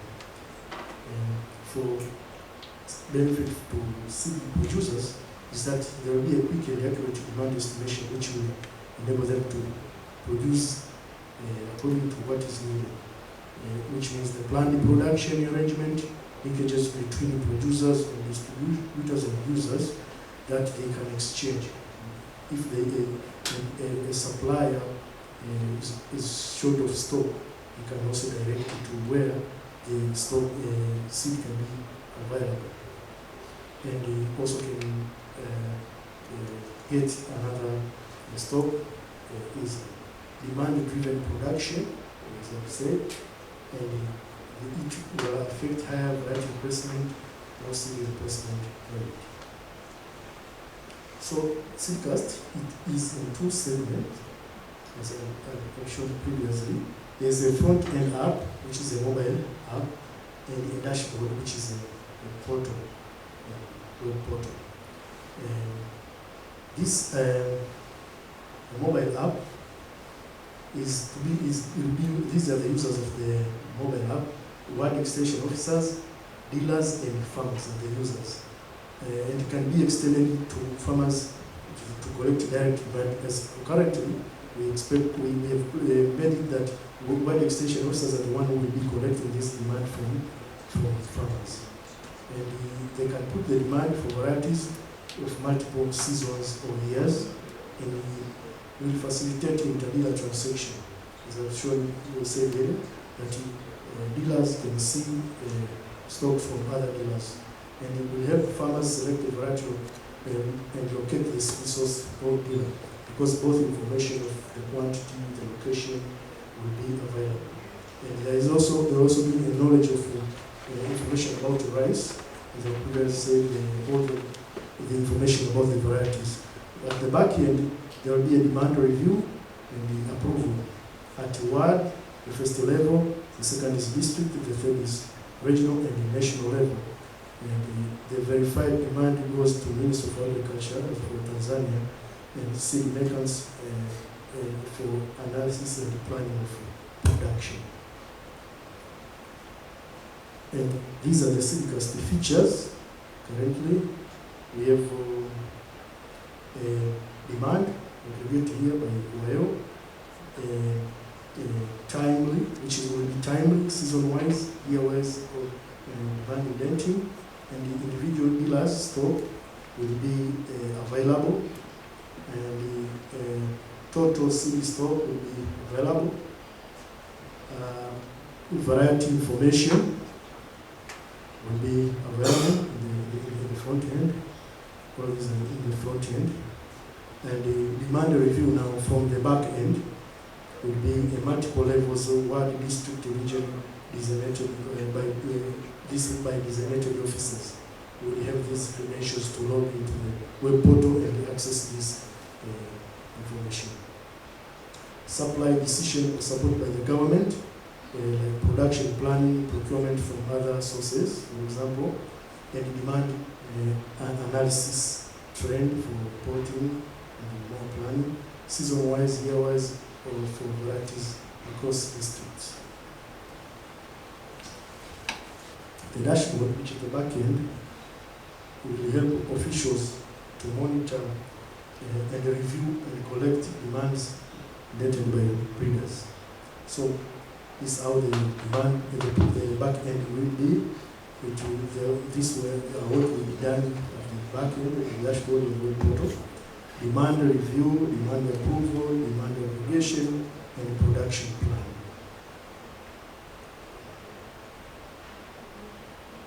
There's also more added to that, is that CIAT Tanzania will ensure seed security. How? CIAT Tanzania is expected to be a system enabler for production, supply, and distribution of seed that reaches users, the farmers, and thus it will promote seed security. This is the design of the seed security protocol, which shows that the first one is the seed availability, which means to be corporations time and supply to dealers, farmers access, source information is very important for secure seed production. Variety suitability recommended for ecologies, seed quality, physical and individual, both physical and genetic, and the system resilience, systems capacity to serve farmers.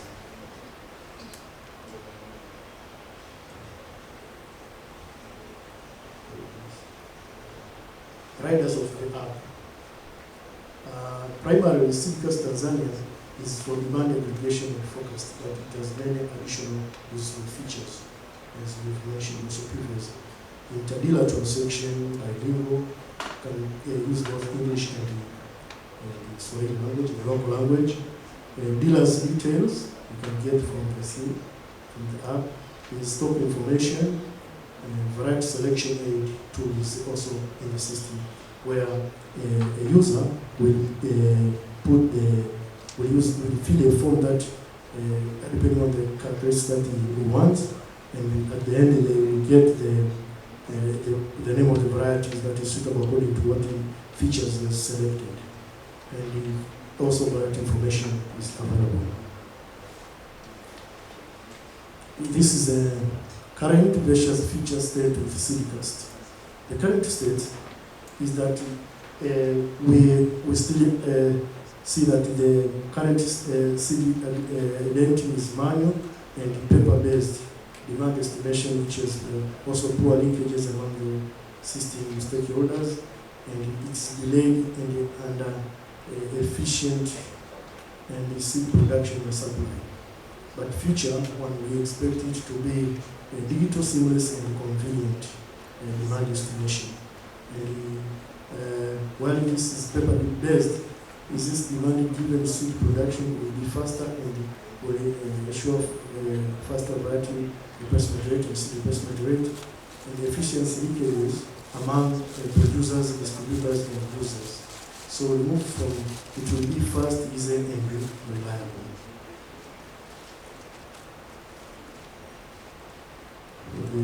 Lastly, this is an implementation experience.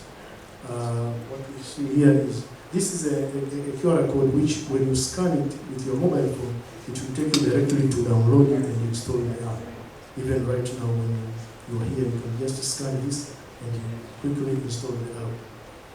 It currently is operating in India already, covering 3,000 more plus in us, and training by ERRI to stakeholders. Is, part of this has been already accomplished, and it can be expanded to include other crops as previous presenter mentioned. Upcoming planning for CICAS is rollout in Mozambique. Next third, ERRI will say for Mozambique. Then after Mozambique, it will come to Kenya, Burundi, and Ethiopia. As it was seen in the video, it was expanding to all, and that's the show that it will cover all of Africa. These are acknowledged, as previously acknowledged, to the team of Asia. Many thanks to the team for their support and they actually adopted this system from India. Thank you very much for your attention. So let's clap for Martin. I know there are many questions, but we will have a dinner session. So I may request that the questions and maybe discussion we can do over the dinner. Because all of us will be we are joining the dinner. So this time I want to invite, because of the time difference, I want to invite Swati. She's online. I have been listening to the presentation, and I would like to congratulate the whole Tanzanian team for being able to develop successfully this application and all set to ground and execute. And yeah, my heartiest congratulations. I will not be providing any, I will not be presenting any slides because in detail Martin has presented various features of this application, and more has been said by Daniel from the beginning and also Kevin and our colleagues. So in this context, I will just give a little brief of the evolution where we started, and not so long ago in 2019 when we were working in India, and our team was discussing with Department of Agriculture and also some of the leading public or government-led seed corporations who have the primary mandate to supply high volume seeds focusing on smallholder and marginal farmers, and they are also one of the competitive players in the seed market alongside many private players who are coexisting. One of the major concerns which strategically at a macro level, which we all have been talking about, that historically for many of these high volume crops or even the crops which are grown by smallholders, the seed chain has been systemically supplier driven. So not often or not always the farmer's choice or whatever the farmer wants, that is supplied with. And that can be hindered by many aspects. That can be hindered by lag in the time of supply or the location where it is being supplied, the cost implications, the pricing, and many aspects. So eventually what farmers want and what the supply system is providing to the distributory or dealership network is often not matching. Forget about farmers. What we discovered through our study also, it is the same case or challenges even with the retailer network or the agro-base or agro-dealers who are working with the smallholder farmers in different villages or in remote areas or in different localities. So it's more of like posting or providing them, whatever is available with the larger micro, major supply agency, be it a public seed corporation or a state agency or even the private sector. However, unlike the private sectors or different agencies or bigger farms who have more of like very strong promotional strategy or market intelligence and etc. What we also try to understand that what are the problems with these public sector seed agencies who have been not able to supply what farmers want or what dealers want.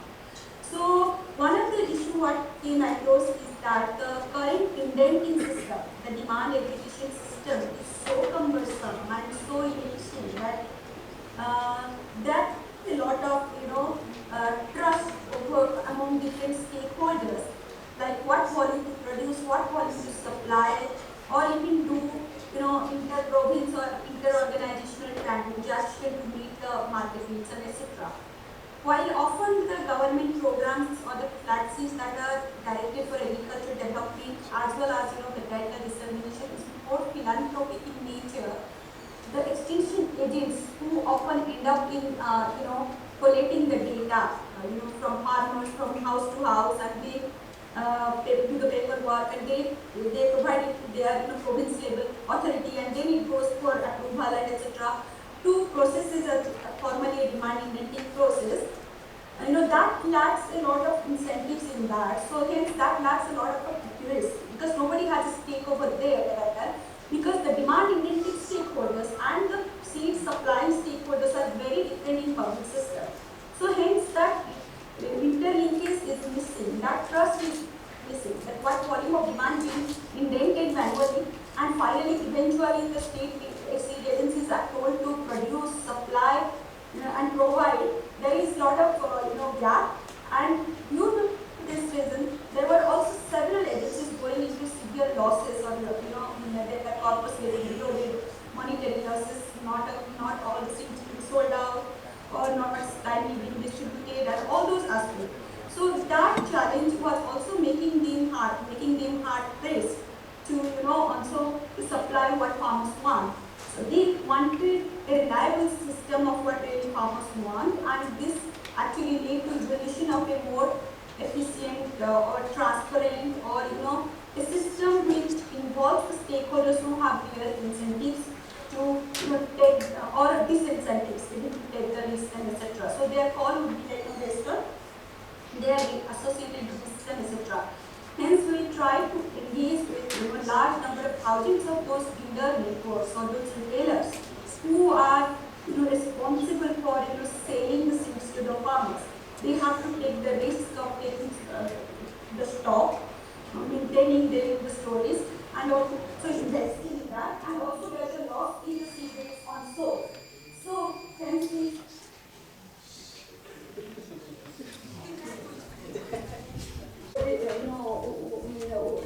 they are working with, they are the one who are taking the risk of selling the seed or distributing and etc. Hence this evolution started that if we engage with these actors and institutions, it makes more reliable approval system and etc. by creating a dashboard which is bypass the current cumbersome processes of approval that happens. Definitely for us it was a disruptive technology to disrupt something is existing or supported to different national programs and etc. And hence we started this initiative with quite a lot of discussion. But what also remains a major goal for us and in future also as we move in Tanzania is that engaging the critical policy actors or the implementers to own this application, to mainstream it in their system so that we can make a transition and or we can whichever system or make it a mainstream process to do rapidly in any country where we are going to be bringing this kind of application. That would be essential beyond going beyond piloting and research and etc.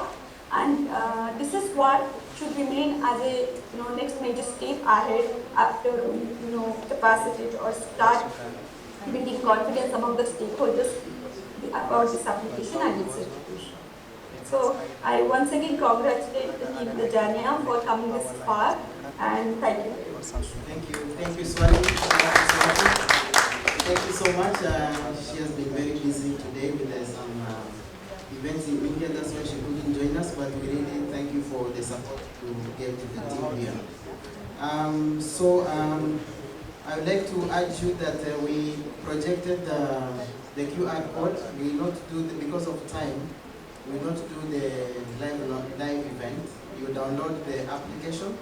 Then as we have the dinner, we can go through the application on your phone.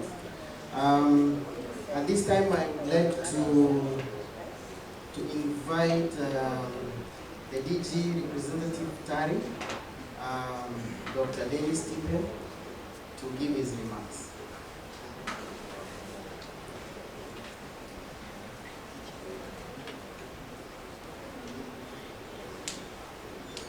Thank you, sir. Thank you so much, Daniel. Dear guest of honor, Dr. Patrick Diagi, DG Toskin, Regional Director ARRI, Dr. Abdul, and our liaison, Zairanga. Ladies and gentlemen, very good afternoon.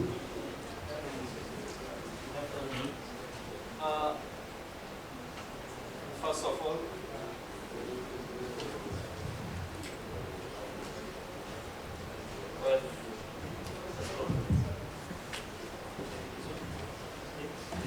okay, thank you so much for having me this evening, and I would just like to highlight a few things here.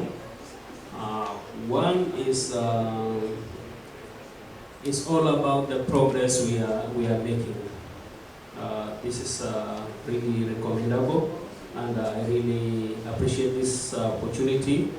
IRRI has been so kind, helping the rice program in the region.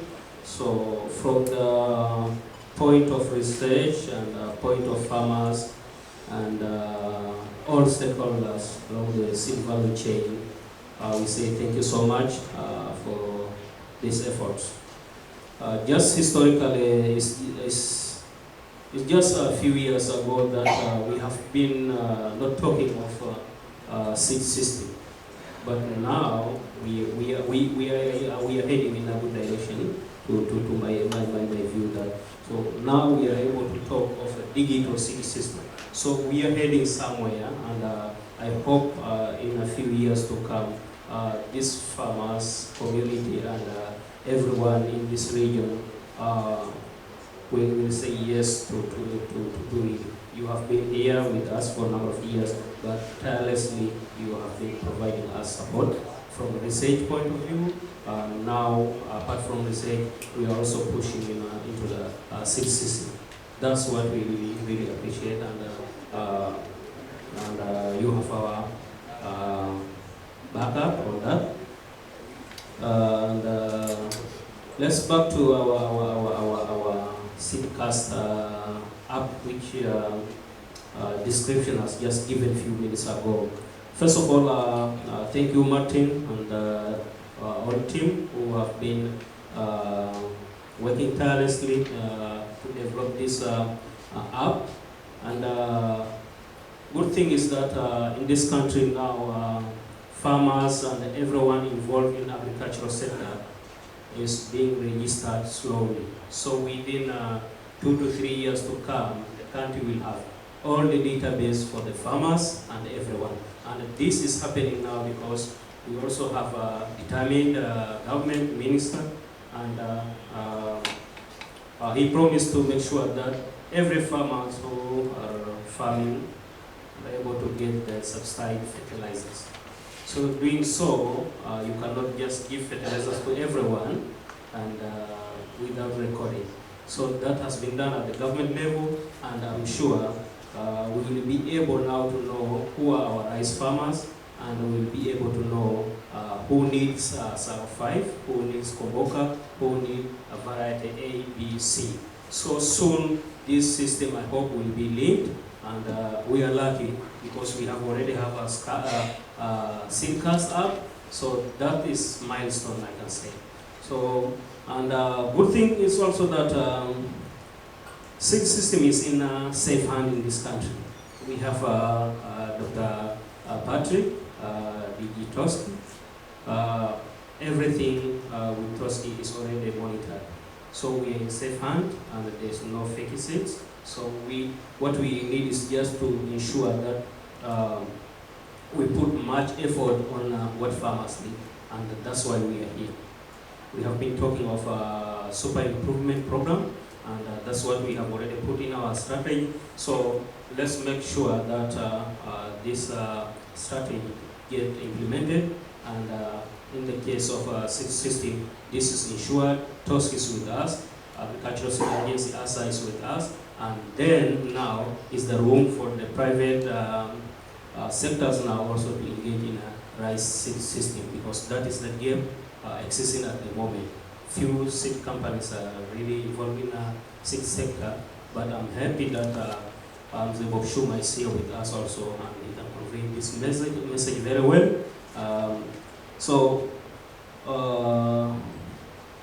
Just to appreciate and just to say on behalf of TARI, we are really happy for the support we have been getting from IRRI years and years, and now we are even moving beyond the normal research. Now we are getting to what farmers need, because if we don't deliver the quality seed, then whatever we are doing will not make an impact for the farmers. Farmers need a quality seed, and then the other attributes, other inputs will follow. But first, a quality seeds. And of quality seeds, we are referring those with the trade preferred by the farmers, but not the farmers only, but also the consumers at large. So when we are talking of a super type, then that's what we mean. That's what farmers need, but also that's what the market needs and consumers need at large. So we have to start, and if we are doing that in Tanzania, then that means this can already be replicated in the other countries in the region, and we are 11 countries here. So I think this message get across the region and beyond the region. So thank you so much, IRRI, for giving this support, and we really appreciate it. Thank you so much.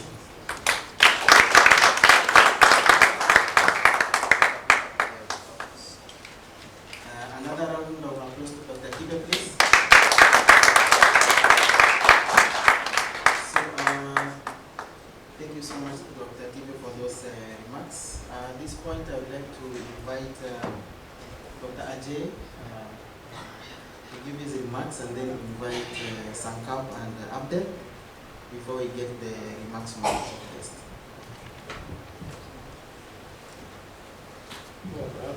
Thanks, Tamil. Thank you so much. But I think I'll not take much time.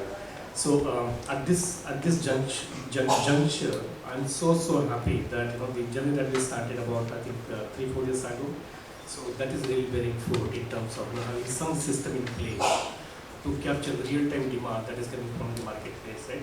Because I think we have been discussing about this, that having good varieties is one thing, but then making sure that those varieties actually reach to the targeted stakeholders is altogether different ball game. And in that journey, capturing the right seed demand coming from the market is so critical. So I'm so happy, and I really would like to thank my team over here, Martin, Daniel, Ken, Diane, Swati, Musharraf from back from India. So thank you so much. Just one last point before I hand it over to Sankar and then to Abdel. So yesterday, Honorable DG, Honorable both the DGs. So yesterday we were talking to peers, and we mentioned about this CIAT as a tool, and he was so happy and so excited. And then he also mentioned, as Sankar mentioned before that, can we make it as a national tool? can be also linked to something which is beyond just seed. That's number one. Number two, he was also excited to really learn that this tool and the back-end algorithm is open enough or it's flexible enough to really replicate this model to many other crops. So he sees that as an opportunity to institutionalize this model or this mechanism, not just for rice, but for many other crops in Tanzania. So I'll stop at this point, and thank you again. So thank you for your time, and I think thank you for this development.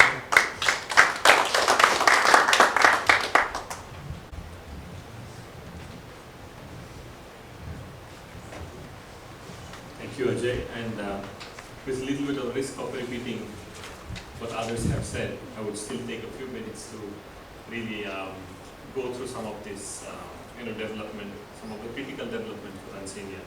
So first of all, I would like to thank Tari, DG representative, as well as Toski DG for their interest in this launch event. I think it marks a significant journey, as you have heard.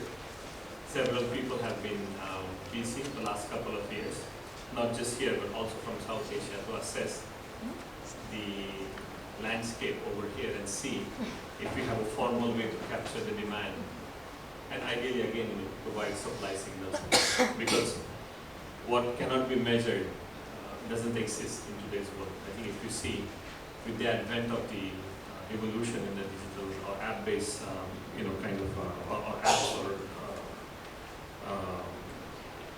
this ecosystem of apps really gives us an opportunity to capture most of these demands. And if there is a way to link databases that we create to such systems, I think we will quickly move to a system where we have a clear idea about how many of our stakeholders are part of this movement. I think, as Ajay was saying, breeding varieties is one thing, but the seed systems team in general, the product management and seed systems team, is also making sure that they help us unclog the pipeline, if I can say that.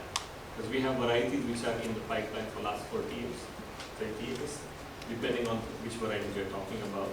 So unless those varieties are really flushed out of the system or kicked out of the system for whatever reason they exist today, we will not see any new genetics showing its impacts, whether it's a rain-fed area, whether it's irrigated, favorable or unfavorable. So I think it's a good start, and again, it's a lot of inspiration for the rest of the countries who are represented here in ESA and in Africa in general, that if we can do this in Tanzania, and if Tanzania is taking all the right steps to make sure that we really be more effective in addressing the rice value chain issues, I think you would clearly see a hope and path for each one of your country to adopt similar measures. Because I think some of these technologies are going to clearly catalyze the process of really having the right varieties adopted and scale up for appropriate market segments. So with that, I would still take a moment to again thank our team at IRRI for taking this seriously and making sure that the Seedcast Tanzania, as it said, is launched today. So thank you so much for your effort, as well as I thank all the teams from Tanzania, the national system, for supporting our team to make this app launch successful. And I hope the expected outcomes with the launch and adoption of this app will be achieved as soon as we could. So thank you again to everyone, and all the best for the future plans for everyone.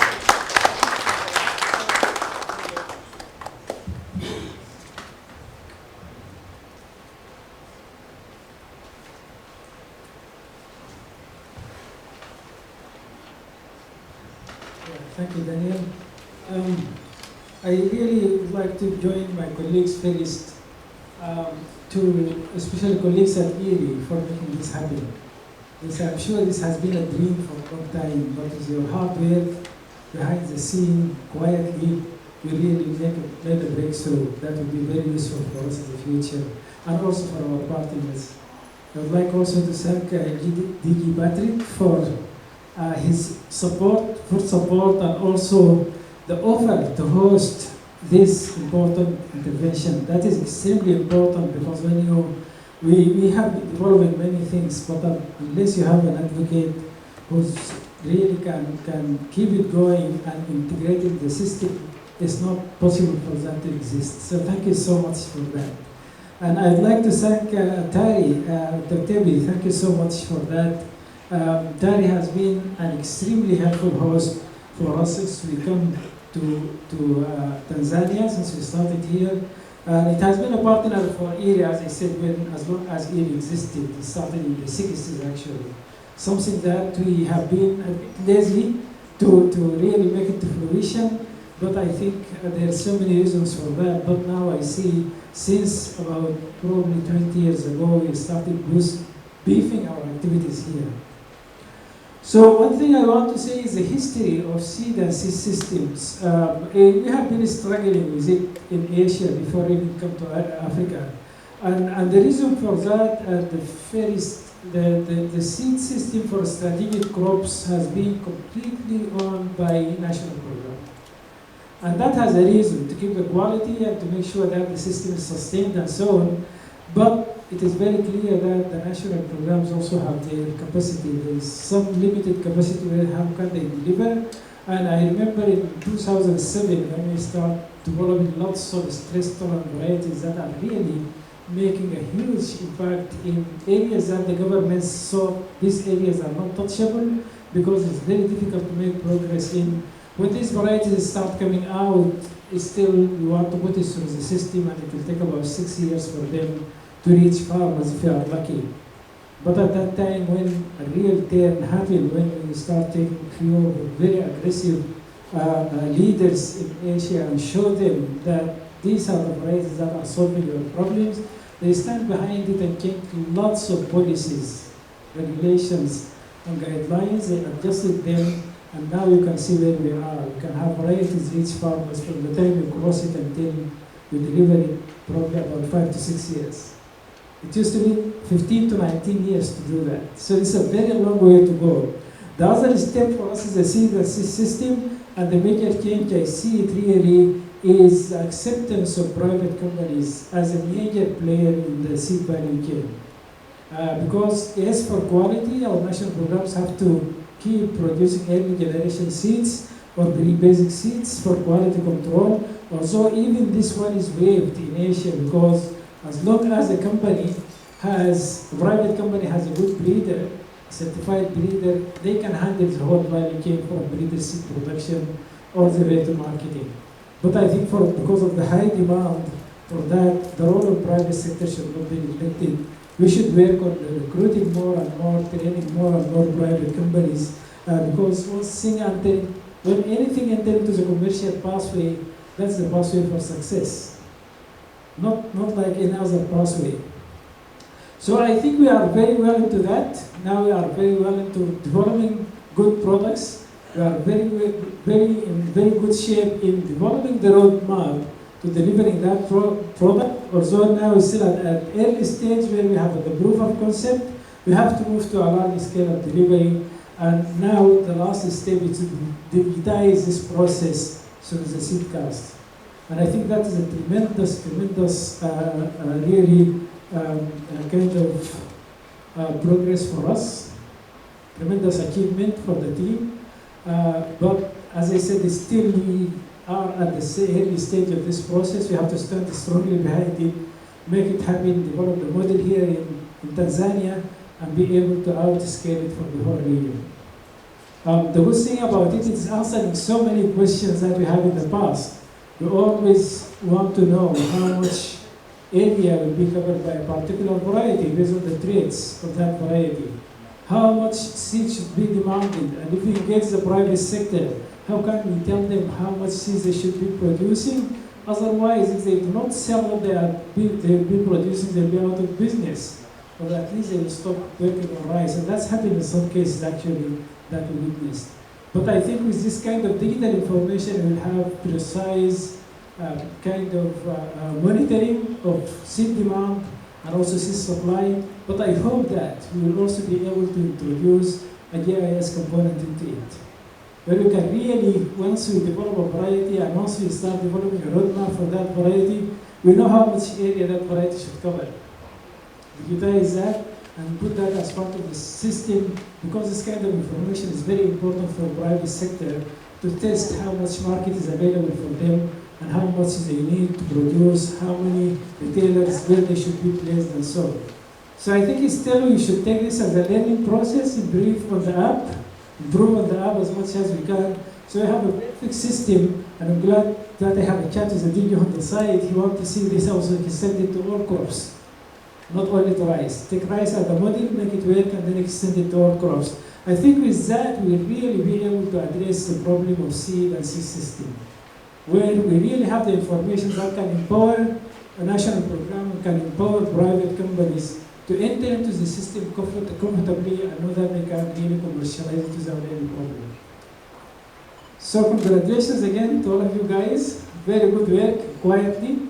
And always are surprising us with this kind of successes. So really this is great to see.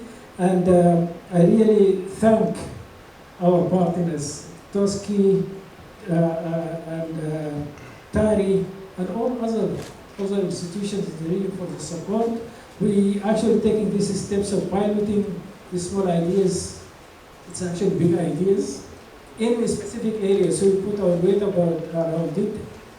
Really make sure that it is refined and ready to go, so we deploy it on a large scale. So thank you for taking this first risk with us, and we are very happy to continue working with you, get feedback on how can we refine this and refine all other aspects of working together to make sure that together we work that extra mile and have good products delivered in time for farmers, and farmers are happy with their income increasing, and the country also start developing a system where they can really look beyond Tanzania, where they can deliver to all countries in the region. And that's, I think, what we are all looking for Tanzania is the potential of the country in terms of resources and in terms of capacity of the national program right now. So I really profusely thank you for that support. Without it, we cannot really go anywhere. So I'm very happy to work together. And thanks to all of you. This is just Tanzania as a model for us, but we are making similar progress with all of you in the region, and we're looking forward to take that really and take it faster so that we'll be able to get out of what we are right now and reach our goals and targets as quickly as possible. Thank you so much.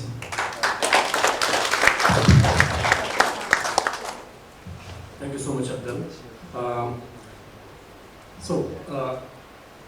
Very purposefully, we really wanted this seed cast app also to be launched during this event or this, during this ESA advancement meeting, because we also have national partners.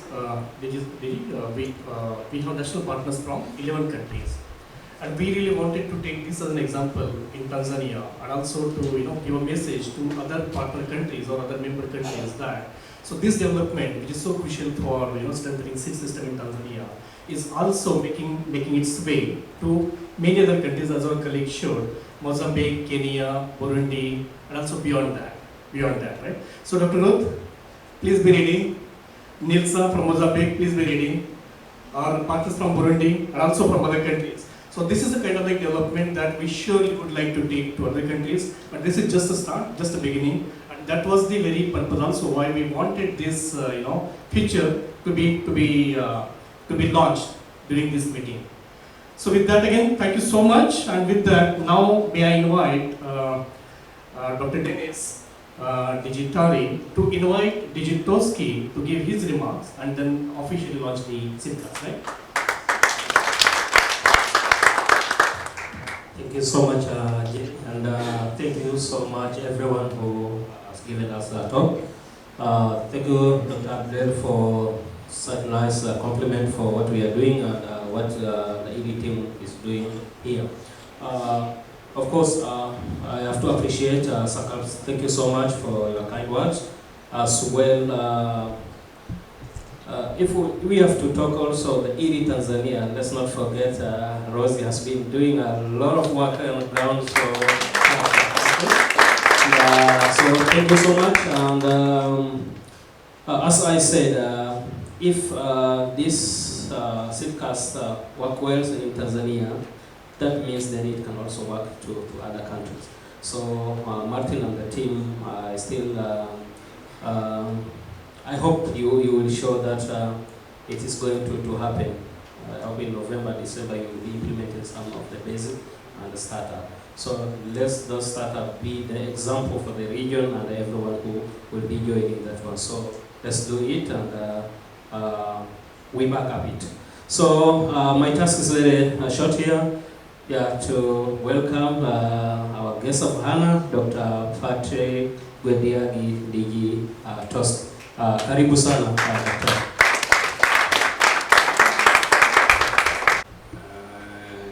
Dear participants in this very important gathering, I was not informed that I will make any remarks. I was informed that I will launch the app. But of course, once you are a leader, you are always ready to make any remark. At any time you are asked to make a remark. And my remark is, first of all, to thank you all for inviting us, Toski, to be part of this very important development in our country and in our region, I think. I also thank you for asking me to take the position of my permanent secretary and play a role of launching this very important development again. And as I said during the time I was making some comments on the presentations and the importance of this app, Toski, and since you have already formally requested us, is very much prepared and ready to host the app.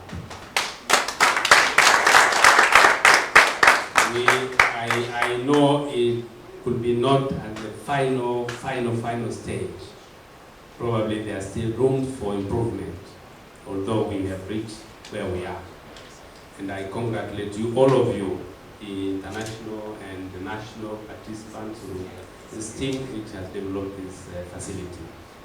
But we will, although I'm saying we are ready to host, we will ask you to bear with us because we will want to go through and make sure that the terms and terminologies and words and everything that has been used in the application is in accordance to the requirements of our law.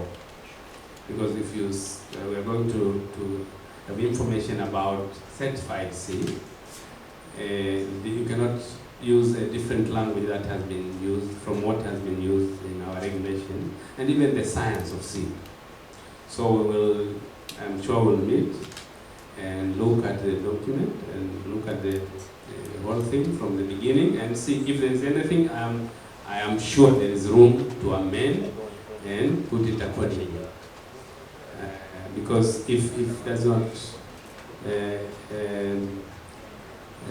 reflect what is in our law, it can be difficult for us to host such an application. But I'm sure this is possible. So we are ready to host, as we already said, and I'm sure it is possible to do what is possible to make it be in line with what Toski does. And because Toski does what the law, which was enacted by our national parliament, and therefore we have to make sure that it is in line with this requirement of the law. Otherwise, I want once again to thank you, all of you, for your tireless participation to this. I think it has been a week or so, a number of days that you have been here, and for doing a very wonderful work to promote the rice subsector, and of course, in particularly and specifically on variety development and seed system. I'm sure there is no way you can discuss about seed system without discussing about variety development. Because that is what contributes to a good system. You must have a good variety development system so that it can feed to a very good seed system. And as I said, we have always been facilitators, good facilitators. Sometimes we hesitate to call ourselves regulators, because once you become regulators, and of course legally we are regulators, but we want to at least be seen as facilitators rather than regulators, because if you look at it, take us as regulators, you tend to be away, distant from us, and we want to be closer to you. So we'll always work with you very closely, and as facilitators and not as regulators. And we are always prepared to work with you in variety development, and now in the development of this system where our farmers, our government will be informed of how much seed do we have and how much more we should produce in the next season through this type of information. So thank you very much, and again I congratulate you for coming up with this type of development, which has been missing in our country, and I think in most of our countries. We have been struggling to understand and have proper estimates of demand of seeds. And I'm sure the permanent secretary must have said this yesterday, because we have been discussing, even in our recent National Seed Committee, which was chaired by him, that was a major agenda which we discussed. So I'm sure in the next National Seed Committee meeting, we will discuss about this positive development for rice, and also discuss about the possibility of using this app for other crops. And I'm happy you have all indicated that it is possible. And of course, this kind of possibility requires also resources, and I'm sure you are prepared to also support us in finding resources to ensure that it can be used for other crops. I already said that we have some kind of a system for root and tuber crops, but it's not similar to this exactly. But we will see how we can also make sure that we can merge the two systems, or see the synergies so that we can have a very good system of estimating the amount of seed that we have and the amount of seed that we need, so that farmers and the seed producers can produce the seed that is required in each season. So this is what I just wanted to say as a remark. But now I think probably the next stage will be moderated by someone. Thank you very much for listening. Ladies and gentlemen, today we don't have balloons, so we are going to launch this seedcast in a very unique way. May I call upon Dr. Abdel, Dr. Tipe, Mzee Ranga, Dr. Sankab, Dr. Ajest, before he officially launches press.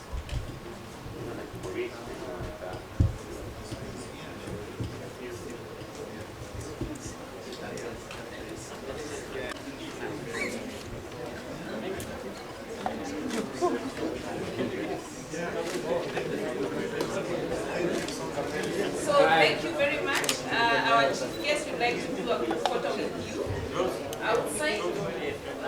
Even there. Well, even here we would like to do a group photo. And then after that, the media will want some brief interviews.